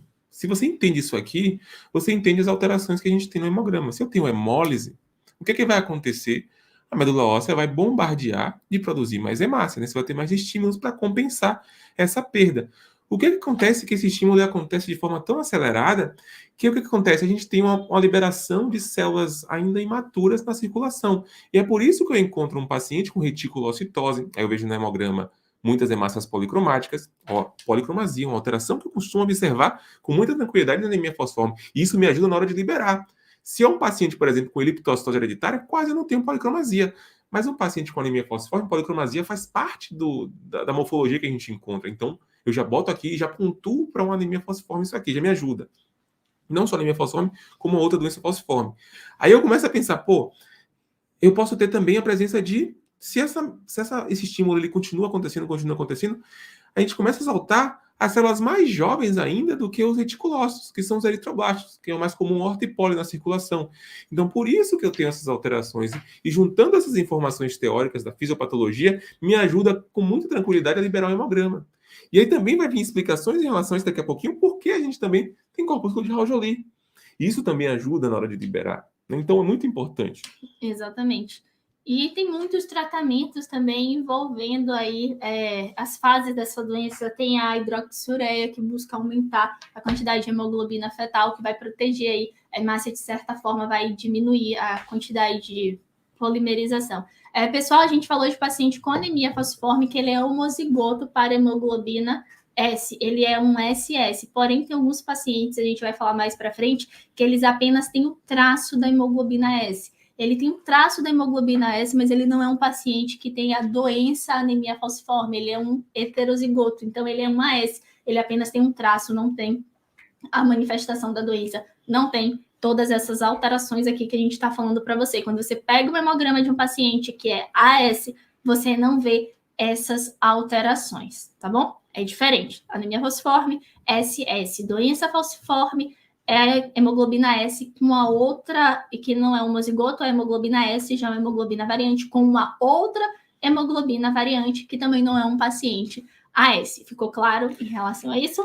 É importante porque esses pacientes que têm AS, né, um paciente de traço, ele precisa, antes de ter um filho, ele precisa verificar a sua parceira ou o seu parceiro para ver se ele também tem AS, porque se ele tiver, existe a possibilidade grande de um dos filhos nascer com anemia falciforme. Então tem que ter esse acompanhamento genético, essa orientação genética pré-nupcial, né, que a gente chama. Então é importante que esses exames sejam feitos no casal, principalmente quando já sabe que tem um traço de anemia falciforme. E hoje, né, ultimamente, assim, de uns 10 ou 20 anos para cá, já não acontece da pessoa não saber que tem um traço de anemia falciforme ou se tem uma anemia falciforme, que é o teste do pezinho rola, né? E falando no teste de pezinho, tenho uma curiosidade aqui para vocês, pessoal. A gente é pós-graduação, a gente é professor de algumas pós-graduação no Brasil, e a gente dá pós numa pós-graduação lá em Manaus, chamada EduCac. E a gente estava dando aula para um pessoal lá, e teve uma colega que falou com a gente assim, a gente estava conversando exatamente sobre isso, sobre o teste do pezinho. E aí a gente falou com ela, como é que... Ela falou que estava com dúvida em relação a isso. Falou, qualquer coisa é só perguntar para a mãe, que vai te dizer e tal. Ela falou, gente, você não tem noção. O teste do pezinho aqui, ele chega para a gente de 6 meses a 1 ano o resultado. 6 meses a 1 ano. São 6 meses a 1 ano.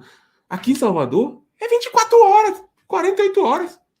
Se passar mais um pouquinho do que isso, meu pai, o telefone tocando. Então, Belo resultado. Mas mesmo assim sai. Então a gente fica assim meio abismado. Ficamos meio abismado. Eu acho que vocês provavelmente também estão meio abismados aí com a gente, tá? Então, é isso. Eu também fiquei assustado. Aí acontece. Isso mesmo. E aqui, pessoal, um pouquinho em relação à expectativa de vida para esses pacientes com anemia falciforme. Foi de um estudo e tá ali logo no próximo slide para vocês verem. Porque a gente trouxe isso. A expectativa de vida hoje para homens e mulheres no Brasil é de cerca de 74,6 anos. Mas a expectativa de vida ao nascer de pacientes com anemia falciforme, isso aí já reduz bastante, cai 21 anos, é de 53 a 53,3%. Mas por que a gente trouxe isso aqui para vocês sobre a expectativa de vida? Porque às vezes vem lá um paciente, um idosozinho com 80 anos, e a gente tem dúvida, será que é um drepanócito ou será que é um elipitócito? É muito difícil você ver, nunca vi um paciente com essa idade, né? Eles acabam não chegando nessa idade com a anemia falciforme. Exato. E pessoal, lá no time Atlas, né, quando os membros do time Atlas mandam a dúvida pra gente, me ajude aqui, isso aqui é um drepanócito ou é elipitócito? Qual é a primeira pergunta que a gente faz? A idade. Exato. A gente sempre pergunta a idade, porque a idade vai te dizer, pô, se for um paciente de 80 anos, já... Isso é uma raridade. Já deu ali 99% de chance de não ser um drepanócito. Então é importante também conhecer essa mortalidade, né? Saber a vida média ali das pessoas. Exatamente, que é avaliar o contexto. Aqui tem algumas das principais causas de morte nos pacientes com anemia falciforme, que é infecção, síndrome coronariana aguda, acidente vascular cerebral, morte súbita durante as crises dolorosas, danos a órgãos devido à insuficiência hepática ou renal. E claro, só para deixar claro que não significa que 100% dos casos vai acontecer isso de o paciente ser idoso e ter anemia falciforme. Pode acontecer, tá? É raríssimo, é um milagre, mas pode acontecer, tá? Como a gente fala na hematologia, nem sempre e nem nunca, né? Tudo rola. Tudo pode acontecer mesmo. E quais são as características do hemograma? Quais são as alterações do hemograma, Larissa, nesses pacientes? A gente vai ter a redução da hemoglobina, né? Obviamente, a anemia falciforme, então a gente tem a redução da hemoglobina. E a gente tem, pessoal, aí uma anemia hemolítica. A anemia hemolítica, geralmente, ela é normocítica e normocrômica, ou seja, tem o VCM normal. Esse VCM é volume corpuscular médio. Então, o volume das hemácias, a média desse volume é normal na maioria das anemias hemolíticas, porém, algumas vezes pode aparecer elevado. E essa elevação, por exemplo, pode ocorrer nos casos que o paciente ele tem uma reticulocitose. Os reticulócitos são células aí um pouco mais jovens do que as hemácias e geralmente elas têm um tamanho um pouco maior. Então, se tem muitas hemácias ali policromáticas, elas são um pouco maiores, então isso tende a puxar aí o VCM, o nosso volume corpuscular médio para cima, e a gente teria uma anemia com uma macrocitose. E uma outra coisa também que tende a causar macrocitose nos pacientes com anemia falciforme é o uso de um medicamento que ajuda muitos pacientes hoje, que chama hidroxiureia. Esse medicamento ele é citotóxico e ele tende também a causar, né, uma macrocitosezinha nos pacientes. Inclusive, até os médicos olham esse VCM para saber se está tendo resultado ou não em relação ao tratamento, né? Já peguei pacientes com uso de hidroxiureia com VCMs altos que praticamente não tinha drepanócito na lâmina. Né? Então, hoje a hidroxiureia tem ajudado bastante esses pacientes com anemia falciforme, os pacientes que se enquadram nesse tratamento e que respondem bem. E eu já peguei pacientes com quase nenhum drepanócito na lâmina. Esse é um hemograma bem complexo, porque a gente pensa, por exemplo, se eu vi um elipitócito no hemograma, eu não vou precisar reportar, porque pode ser só uma hemácia velha. Mas se eu encontro um drepanócito no hemograma, esse drepanócito já vai para o laudo. Então a gente precisa ter muito cuidado também em relação a isso. Isso já vale a investigação. E na dúvida, pessoal, sempre ligue para o paciente. Nossa. Um paciente, possivelmente, ele já tem diagnóstico. Hoje a gente tem um teste do pezinho, que a criança já faz ali nos primeiros dias de vida, e naquele teste do pezinho, entre outras coisas, já dá para saber se aquele paciente ele tem a hemoglobina S ali, se ele vai ter já tem essa alteração. Então, o teste do pezinho é um resultado muito precoce aí para gente que já nos ajuda. Então, hoje em dia, muito dificilmente você vai encontrar um paciente com 20 anos no laboratório que ele não tenha diagnóstico, que ele não saiba que tenha alguma doença falciforme ou que tenha anemia falciforme. Muitas vezes esses pacientes eles já vão fazer exame e eles já informam lá, vão para exame de controle, e eles já informam que tem isso, já ajuda a gente na liberação. Mas, se ele não informou, você está na dúvida, ligue para o paciente, olha o uso da medicação, às vezes você vai ver lá que o paciente está fazendo hidroxiureia, ou uso de folato também, porque devido a um processo hemolítico, o tempo todo vai sendo produzido hemácias, então tem um consumo também de nutrientes, de ferro, ácido fólico. Então, esse paciente acaba sendo suplementado se ele faz reposição, se ele faz transfusão sanguínea, por exemplo, ele não recebe ferro, mas ele pode ser suplementado aí com ácido fólico, por exemplo, por conta desse processo hemolítico. A gente vai ter HCM e CHCM geralmente normais e o reticulócito vai estar elevado justamente por conta desse processo hemolítico. E a contagem de plaquetas, pessoal, no adulto, a gente pode observar essa plaqueta elevada e o que pode estar justificando isso? Pessoal, a gente tem hoje um baço, né, que é um órgão que ele acaba retendo 1/3 das plaquetas. Então, 1/3 das plaquetas, ele está lá retido no baço. E o resto que está na minha circulação, ele é avaliado lá. Essas plaquetas, elas são contadas quando a gente faz o hemograma. Nos pacientes que têm anemia falciforme, esses episódios de vasoclusão, de infartos, eles acabam acontecendo no baço repetidas vezes. Aí o baço desse paciente acaba entrando em fibrose ou atrofia, é o que os médicos chamam de autoesplenectomia. Então, esse baço, quando ele atrofia, essas plaquetas que ficariam retidas no baço, passa aí agora para a circulação, o que acaba aí causando uma elevação. Isso nos pacientes adultos, porque na primeira infância, né, porque as características da doença, ela vai mudando ao longo da vida do paciente, logo lá na primeira infância, a gente pode ter uma discreta redução aí dessas plaquetas, mas pelo efeito contrário, a gente tem uma hiperatividade ali do baço, destruindo essas células, o baço do paciente cresce, tem uma esplenomegalia e as plaquetas acabam ficando retidas no baço. Então, a gente acaba tendo uma diminuição. Então, a depender aí da fase, a gente pode ver essa flutuação na contagem de plaquetas. E é importante que vocês fiquem com essa informação na cabeça, que o baço ele pode estar sobrecarregado, pode estar sem funcionar, e esse baço sem funcionar já justifica outra coisa que a gente encontra no hemograma de um paciente com anemia falciforme com muita facilidade, que são os corpúsculos de Raul-Joly, tá? Que eu tinha mostrado para vocês, deixa eu passar aqui, por exemplo, aqui em cima, tá vendo isso aqui, ó, pessoal, essa bolotinha aqui do núcleo, um pedacinho de núcleo que ficou aqui dentro dessa hemácia, né, que é o corpúsculo de Raul-Joly, tá vendo? Esse núcleozinho que ficou aqui é um pedacinho disso aqui, ó, um pedacinho do núcleo do eritroblasto que ficou aqui, ele está na circulação. Significa dizer que o baço do paciente ele não está fazendo a função da forma adequada. Porque se eu tenho isso aqui na circulação, é uma informação muito importante e isso já me ajuda a entender aquele mecanismo lá. E aquele mecanismo lá, no baço está prejudicado, a gente percebe aqui que não está tendo o recolhimento dessa hemácia. Porque se um baço está funcionando bem, você não encontra corpúsculo de Raul-Joly, né, na circulação por conta que ele tira porque ele está vendo que está normal. E se está tendo é porque o baço não está funcionando bem.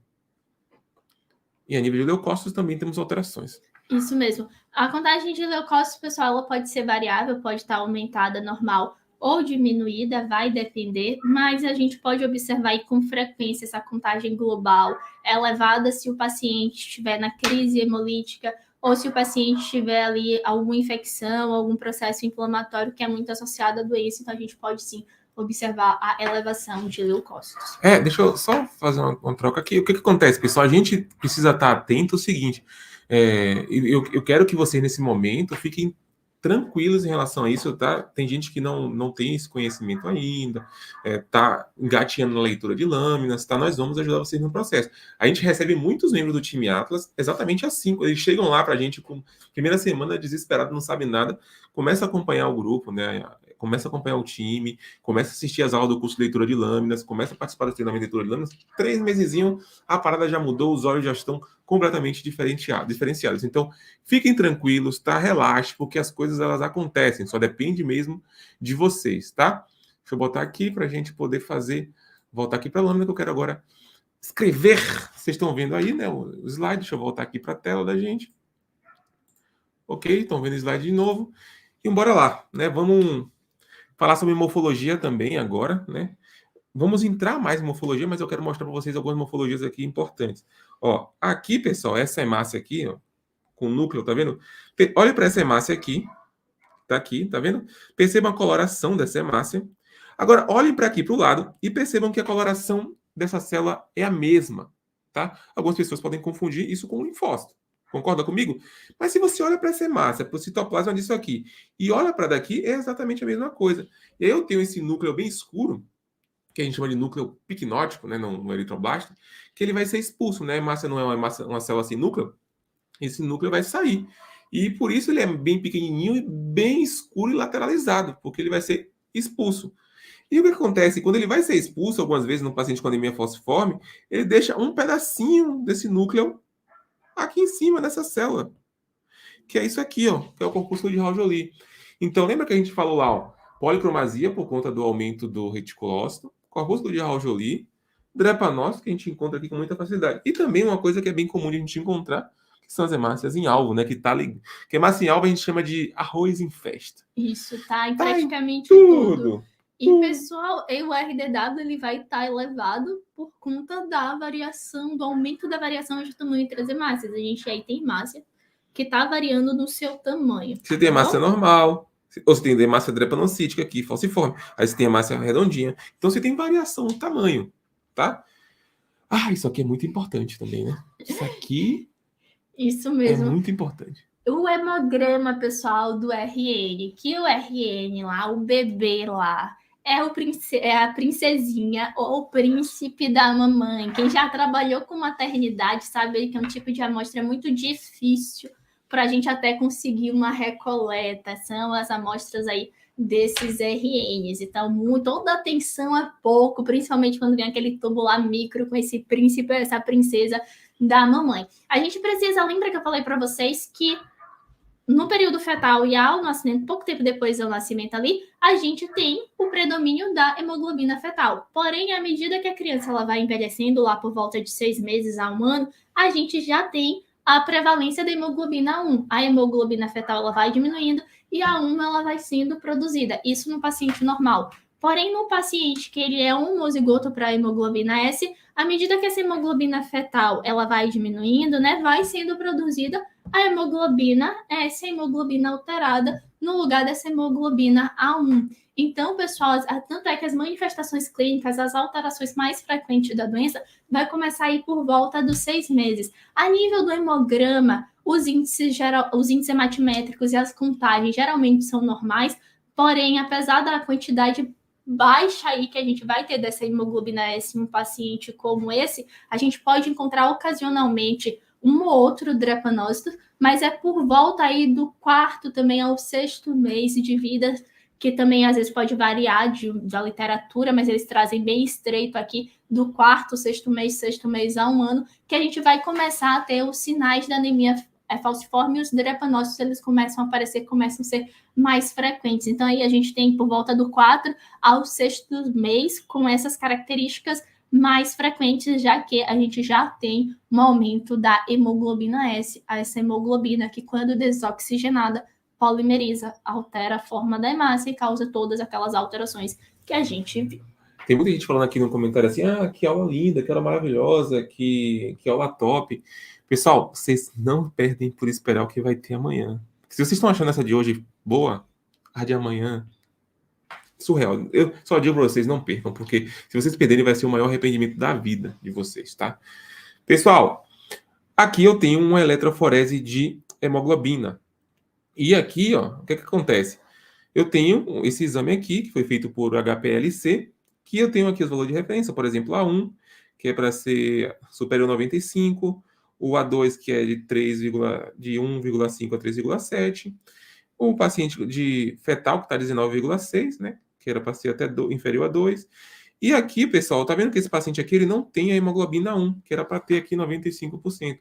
Esse paciente ele tem 76% de hemoglobina S. Se o paciente tem 76% de hemoglobina S, é um paciente de anemia falciforme. Tiago, porque esse paciente ele tem a presença aí de 19% de hemoglobina fetal? Porque esse paciente estava em uso de um medicamento chamado hidroxiureia. E a hidroxiureia, ela tende a aumentar a hemoglobina fetal. E é por isso que o paciente tende a ter melhores condições clínicas em relação à hidroxiureia, porque ela aumenta a fetal e, consequentemente, diminui a S. Quanto mais S diminuir, melhor para o paciente. Não que a fetal seja a melhor maravilha do mundo, porque ela é egoísta, né? Não solta oxigênio, não gosta de soltar. Mas, diminuindo a S é a melhor coisa que pode para o paciente, tá? Então, aqui, se eu tenho um paciente que não tem A1 e que ele tem 76% de S, é um paciente com anemia falciforme, tá? Então, é importante que a gente conheça também esse teste, que é o teste da diagnóstico. Se eu tivesse A1 aqui, por exemplo, deixa eu apagar aqui. Ó, se eu tivesse aqui, nesse eletroforese aqui, o seguinte, ó. Se eu tivesse aqui, vamos botar aqui 52% e tivesse aqui 46% de A1 e 46% de S. Eu teria um paciente traço de anemia falciforme, exceto se não for um paciente que recebeu uma bolsa de sangue, né? Aí não tem como, porque quando o paciente recebe uma bolsa de sangue, ele tem as hemácias do doador ali na sua circulação e aí a eletroforese fica doidona. E a gente vai dar um exemplo para vocês disso. Pessoal, esse caso aqui, ele foi um caso que chegou lá dentro do time Atlas, tá? O que acontece? Como eu já falei para vocês, os membros do time Atlas, eles têm acesso a gente dentro do grupo para poder tirar suas dúvidas todos os dias quando está com dúvida. De manhã, tarde, noite, a gente está lá disponível para ajudar eles. Thiago, Larissa, eu estou com dúvida nessa lâmina aqui. E aí eles mandam para a gente o hemograma, a foto da lâmina, as informações do paciente, e a gente ajuda a dizer se é ou não e como é que libera ou não, tá? Então, o que eu tenho aqui? Eu tenho um paciente de 15 anos, 15 anos, trazido para avaliação, né, da mãe, com o diagnóstico de anemia falciforme. A dúvida veio pelo fato de nenhum dos pais ou os outros irmãos sofrerem da doença. A mãe conta que ele nasceu bem, mas a partir de 9 meses de vida ficou muito choroso. O que eu tenho aqui? Um paciente com hemoglobina de 6. Bem baixo. Bem baixinho, uma hemoglobina bastante crítica. Uma plaqueta de 377, né? E essa anemia aqui é normalcítica, normalcrônica, os índices hematimétricos estão ok. O RW bastante elevado, de 29. E o leucócito de 11.000. Nada que chame bastante atenção aqui. Aproxima mais um pouquinho. Aqui, olha aí. C de hemoglobina, VCM, HCM, CHCM, ok, RW aumentado. Isso aqui já chama a atenção, né? Um resultado bastante crítico, né? Então, bora lá. O paciente veio para confirmação por anemia falciforme pelo fato de nenhum dos pais ou irmãos ter a doença falciforme, né? O diagnóstico de doença, de anemia falciforme. O que pode ter acontecido aqui? Da mãe C-traço e o pai C-traço. Se a mãe e o pai forem traço, existe a possibilidade ali do paciente ter a anemia falciforme, né? Então, problema. E quando a gente vai para a lâmina, pessoal, olha só isso daqui. Tá vendo? A lâmina clássica. Na lâmina aqui eu observo uma linda hemácia policromática, tá vendo? Essa hemácia mais azulada aqui, uma hemácia com policromazia. Percebam a diferença da coloração dessa proessa, que nada mais é do que um reticulócito corado com coloração hematológica normal. Eu observo aqui os drepanócitos, olha só. Percebam aqui uma coisa que eu vou falar para vocês, prestarem bastante atenção, que vai ajudar vocês a diferenciar de um eliptócito, por exemplo. Olha, por exemplo, essa hemácia daqui, olha a cor dela, é mais clarinha. Compara com esse daqui agora. Olha como o drepanócito ele é mais escuro. Mais denso. E isso acontece por conta daquela polimerização que Larissa explicou para vocês. Causa várias alterações aí na hemácia, o pessoal altera e acaba expondo algumas moléculas de adesão também, que vai contribuir para o processo de vasoclusão que a gente observou lá na fisiopatologia. E aí você olha aqui, por exemplo, tem hemácia em alvo também, né? Tem mais drepanócito. Então a gente tem um hemograma aqui perfeito, né? Tranquilo, para a gente poder fazer a nossa liberação. Olha mais uns campos, olha, mais hemácia policromática aqui em cima, tá vendo? Mais drepanócitos, olha só. E percebam que ele tende a não formar um halo central também, que é comum em outras hemácias. Olha a hemácia em alvo aí bonito, tá vendo? Porque hemácia em alvo de tiro-alvo. Imagina do tiro-alvo, é isso aqui, tá vendo? Olha mais, aqui não, isso aqui não tá ainda não, mas vai ser aqui, por exemplo, ó, aqui. Então é um ambiente bem claro de... E nesse aqui a gente tem o eritroblasto, o corpúsculo de Raul-Joly. Olha esse aqui, pessoal. Olha que espetáculo esse corpúsculo de Raul-Joly. Bem bonitinho. E aqui vai uma dica, tá? De cara, que é uma dica que a gente tem, que tá lá dentro do módulo de leitura de lâminas de hemácia do time Atlas, que a gente dá lá, né, pro pessoal. E eu vou dar aqui para vocês. Quando eu tenho um artefato em cima de uma hemácia, deixa eu ver se tem algum aqui para dar esse exemplo melhor. Não tem. Quando eu tenho, por exemplo, um artefato, uma plaqueta em cima de uma hemácia, esse aqui quase que vai, né? Aqui é uma plaqueta, tá? Se você comparar com esse aqui, você vê que é a mesma coisa. Você olha para aqui, para o corpúsculo de Raul-Joly, você vê que não forma uma região esbranquiçada, não forma um halo ao redor do corpúsculo de Raul-Joly. Quando não é um Raul-Joly real, é um artefato, ele tende a formar uma região esbranquiçada bem aqui em volta.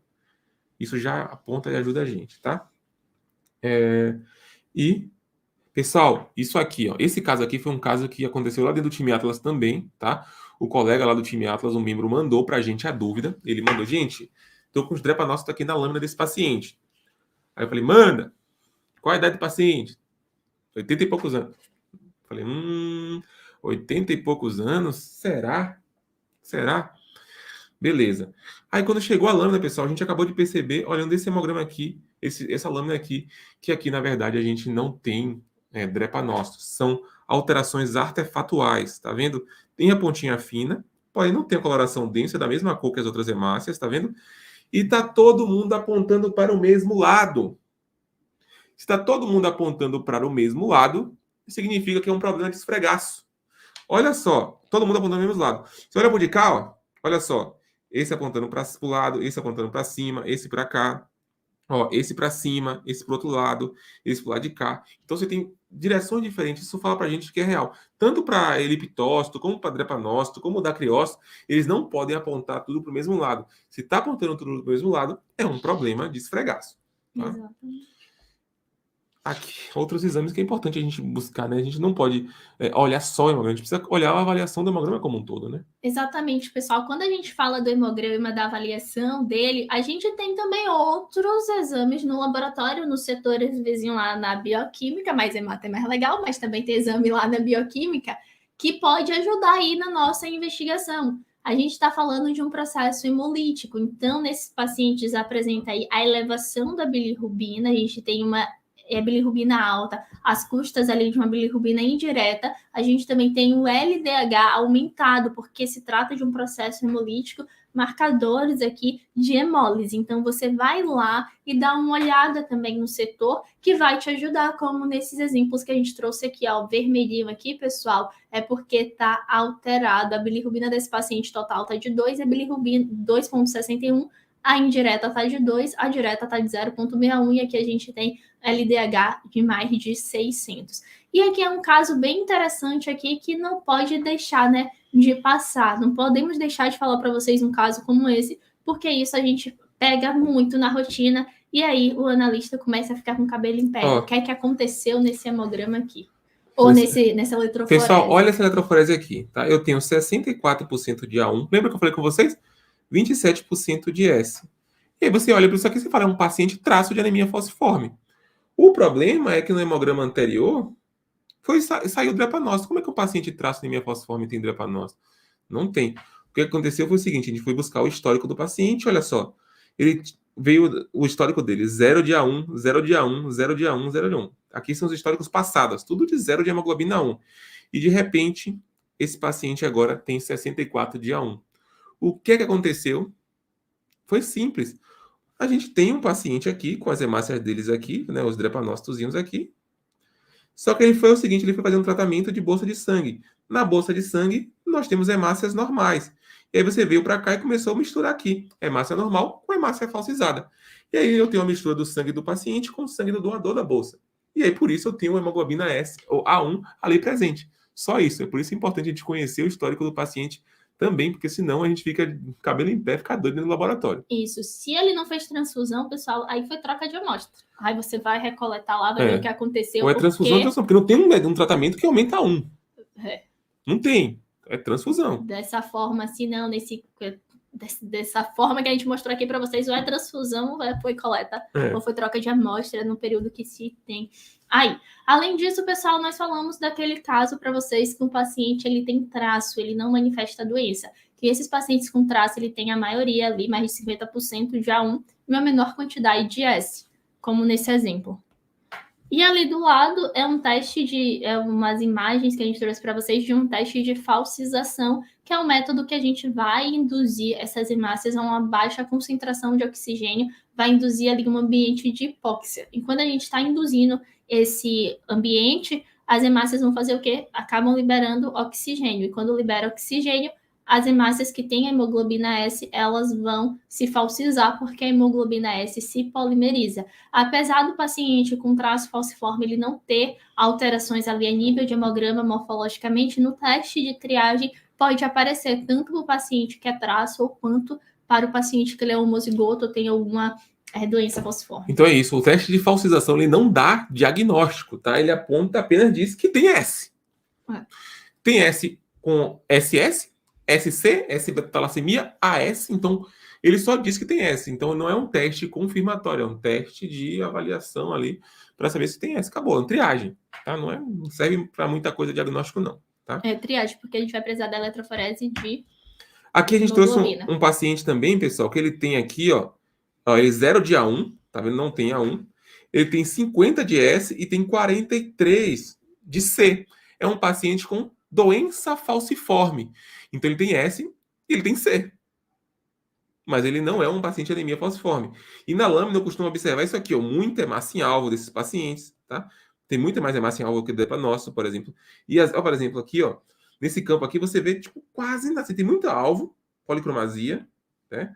Mas drepanócito quase não tem, tá? Às vezes eu vi uma paciente que só tinha um drepanócito na lâmina de um paciente com SC. Então, quando você vê pegar uma lâmina de um paciente que você vê drepanócito, mas está com VCM baixo, provavelmente está associada a outra hemoglobina variante. Tá? Porque as hemoglobinas variantes que estão associadas à hemoglobina S na doença falciforme, elas tendem a puxar o VCM para baixo. Então, você fica ligado nisso, tá? Ó, esse caso aqui foi um caso lá do time Atlas também, tá? Que o colega mandou, eu tive até uns prints aqui para mostrar para vocês, ó. O colega mandou, perguntou, tem drepanócitos aqui?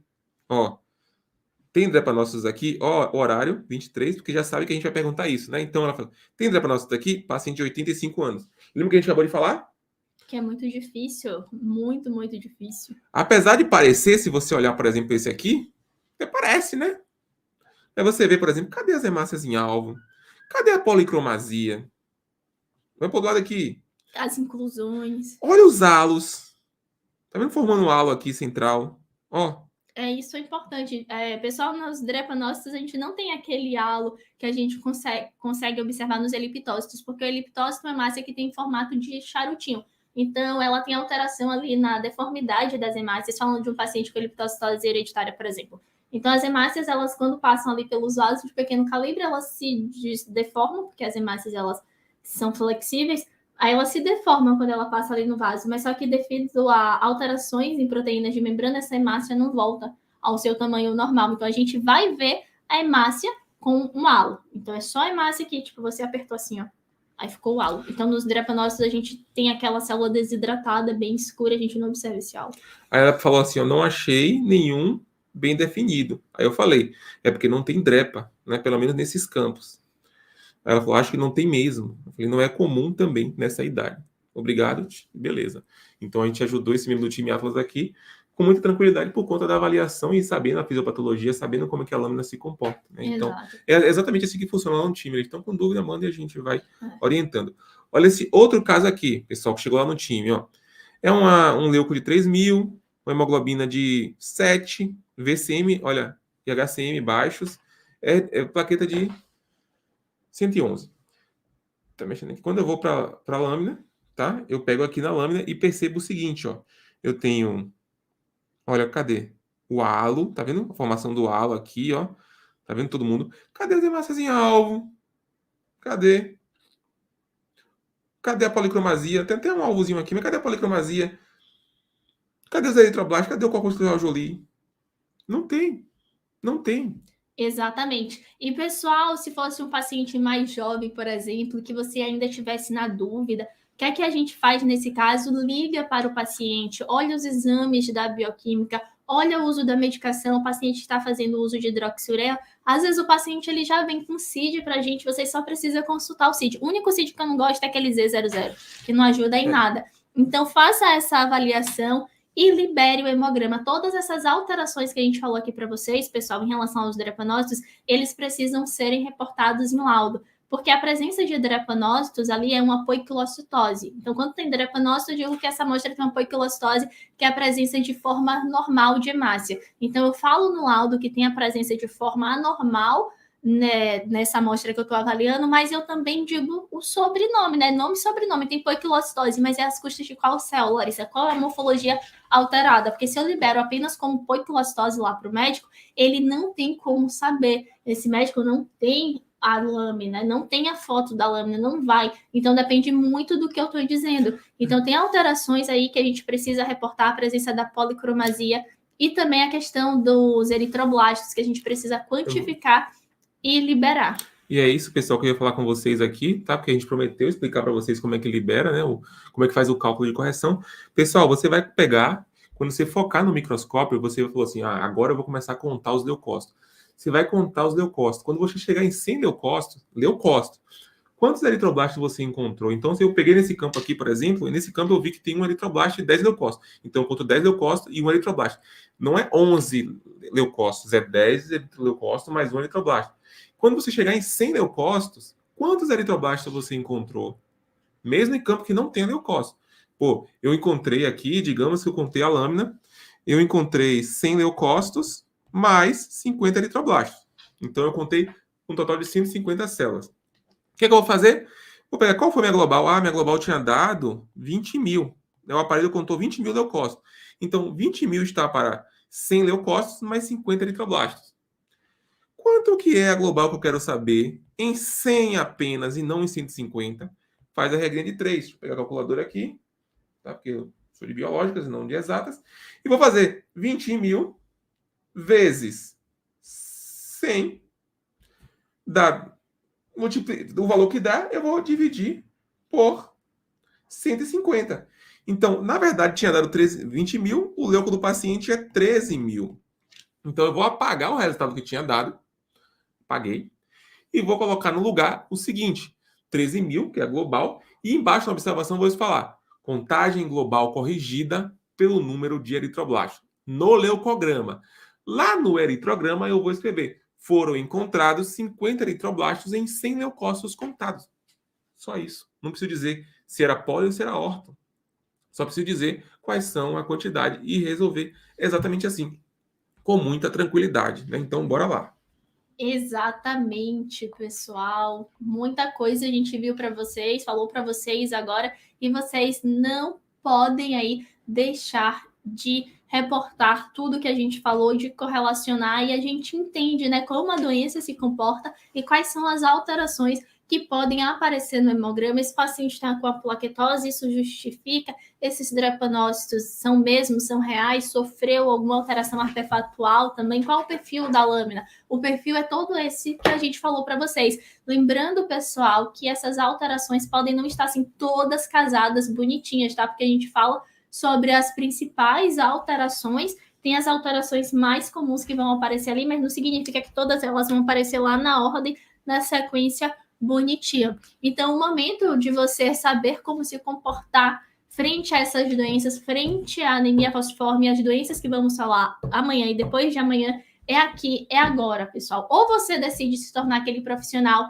diferenciado, acima da média, que não reclama, aquele profissional águia, sabe, com aquele olho treinado, seguro na liberação do hemograma, e passa aí por esse momento crítico que o país está passando, por esses cortes no laboratório firme e forte, porque você é um profissional cada vez mais qualificado, cada vez mais atualizado. Você precisa valorizar a sua história, você precisa valorizar a sua formação. Sabe aqueles anos lá na faculdade, sem dormir direito, ou olhando o filho, aquela loucura que você passou? Você precisa valorizar a sua história. Parabéns a todos vocês que estão aqui até agora com a gente. Vocês precisam aí se tornar esses profissionais de referência. Se vocês quiserem, vocês podem conseguir, pessoal. Vocês podem se tornar esses profissionais aí que são escassos, que são acima da média, que fazem ali além do necessário, além do mínimo. Tem um conhecimento de qualidade. Às vezes muitas pessoas reclamam, mas não se autoavalia. Como é que eu estou sendo como um profissional? O que é que eu estou fazendo para ser melhor hoje do que eu fui ontem? Então, parabéns a todos vocês que estão aqui, porque nós, como mentores, como professores, queremos mostrar para vocês isso, que vocês podem ser diferentes, que vocês podem dominar aí e se tornar um profissional águia. Nada de insegurança, nada de fazer coisa errada, porque eu acredito aqui em todos vocês. E amanhã, Thiago, nós temos a nossa continuação, vamos falar no nosso segundo ponto da nossa maratona. Se vocês acharam a aula de hoje boa, vocês precisam ver de amanhã. Se vocês perderem de amanhã, vocês esqueceram junto para a gente tomar o remédio. Não esqueçam, amanhã, pessoal, é poderoso. Amanhã é dengue e também Covid, tá? A aula tá incrível, tipo assim, tá absurda de boa. Então não perde, tá? E amanhã também, quem tiver aqui vai ganhar um e-book, tá? De doenças que alteram o hemograma. Sim. O e-book tá top. E na nossa terceira aula, nós temos aí as alterações morfológicas presentes na COVID. Vamos falar de tudo aí, né, que os estudos trouxeram, a maior parte das coisas, na verdade, porque não dá para falar tudo só nesse curto tempo que a gente tem aqui com vocês, mas a gente aqui trouxe coisas que estão acontecendo na prática para vocês treinarem o olho, saber o que está procurando, reconhecer quando encontra e, além disso, reportar, saber se está compatível com a história do paciente e muito além. Pessoal, é muito satisfatório quando a gente vai para o laboratório, ajuda o paciente, a gente faz o diferencial e aquele paciente volta ali, ele é muito grato por tudo que a gente faz por ele, é a nossa obrigação também, e a nossa obrigação é fazer bem feito. Olhar cada hemograma, cada lâmina, tem uma aqui como se fosse a lâmina de um parente nosso. Se fosse aqui a lâmina da minha mãe, eu reportaria isso, eu avaliaria. A minha lâmina ficou boa, ficou ruim. Se fosse a lâmina da minha mãe aqui, eu repetiria para fazer uma melhor avaliação. É nisso que vocês têm que pensar também quando vocês estiverem sentados lá na bancada. E hoje nós temos o último desafio para vocês. Qual é o nosso desafio, Thiago? Pessoal, o desafio é vocês tirarem foto da gente, tá? Eu vou fazer um videozinho para repostar vocês lá nos stories. Então, a gente vai fazer um videozinho dos reposts de vocês e vamos postar lá nos stories. Então, faz o seguinte. Vocês vão tirar uma foto da gente agora. Tá? Deixa eu arrumar aqui. Deixa eu arrumar, né? E vai marcar lá no Instagram, né? @AtlasHematologia. Vou até colocar a camisa do time Atlas aqui. Quem quer ganhar uma camisa dessa do time Atlas, hein, pessoal? É nosso uniforme. Quem quer ganhar uma camisa dessa do time Atlas em sua casa, assiste a aula 2 e 3, tá? Porque vocês podem ganhar uma dessa aqui. Vocês vão entender como é que funciona. Bora lá. E amanhã o e-book, viu? É. Não esqueçam. Bora Vamos lá. Dou-lhe uma, dou-lhe duas, dou-lhe três. Foto. Tá bom, né? Foi? Pessoal, botei até um batom pra sair mais corada, que às vezes tem uma amiga minha que fala: nossa, Larissa, como você tá com cara de hemoglobina de 5, eu disse que eu tô descorada, imagine. Aí vim hoje muito colorida, muito com cor.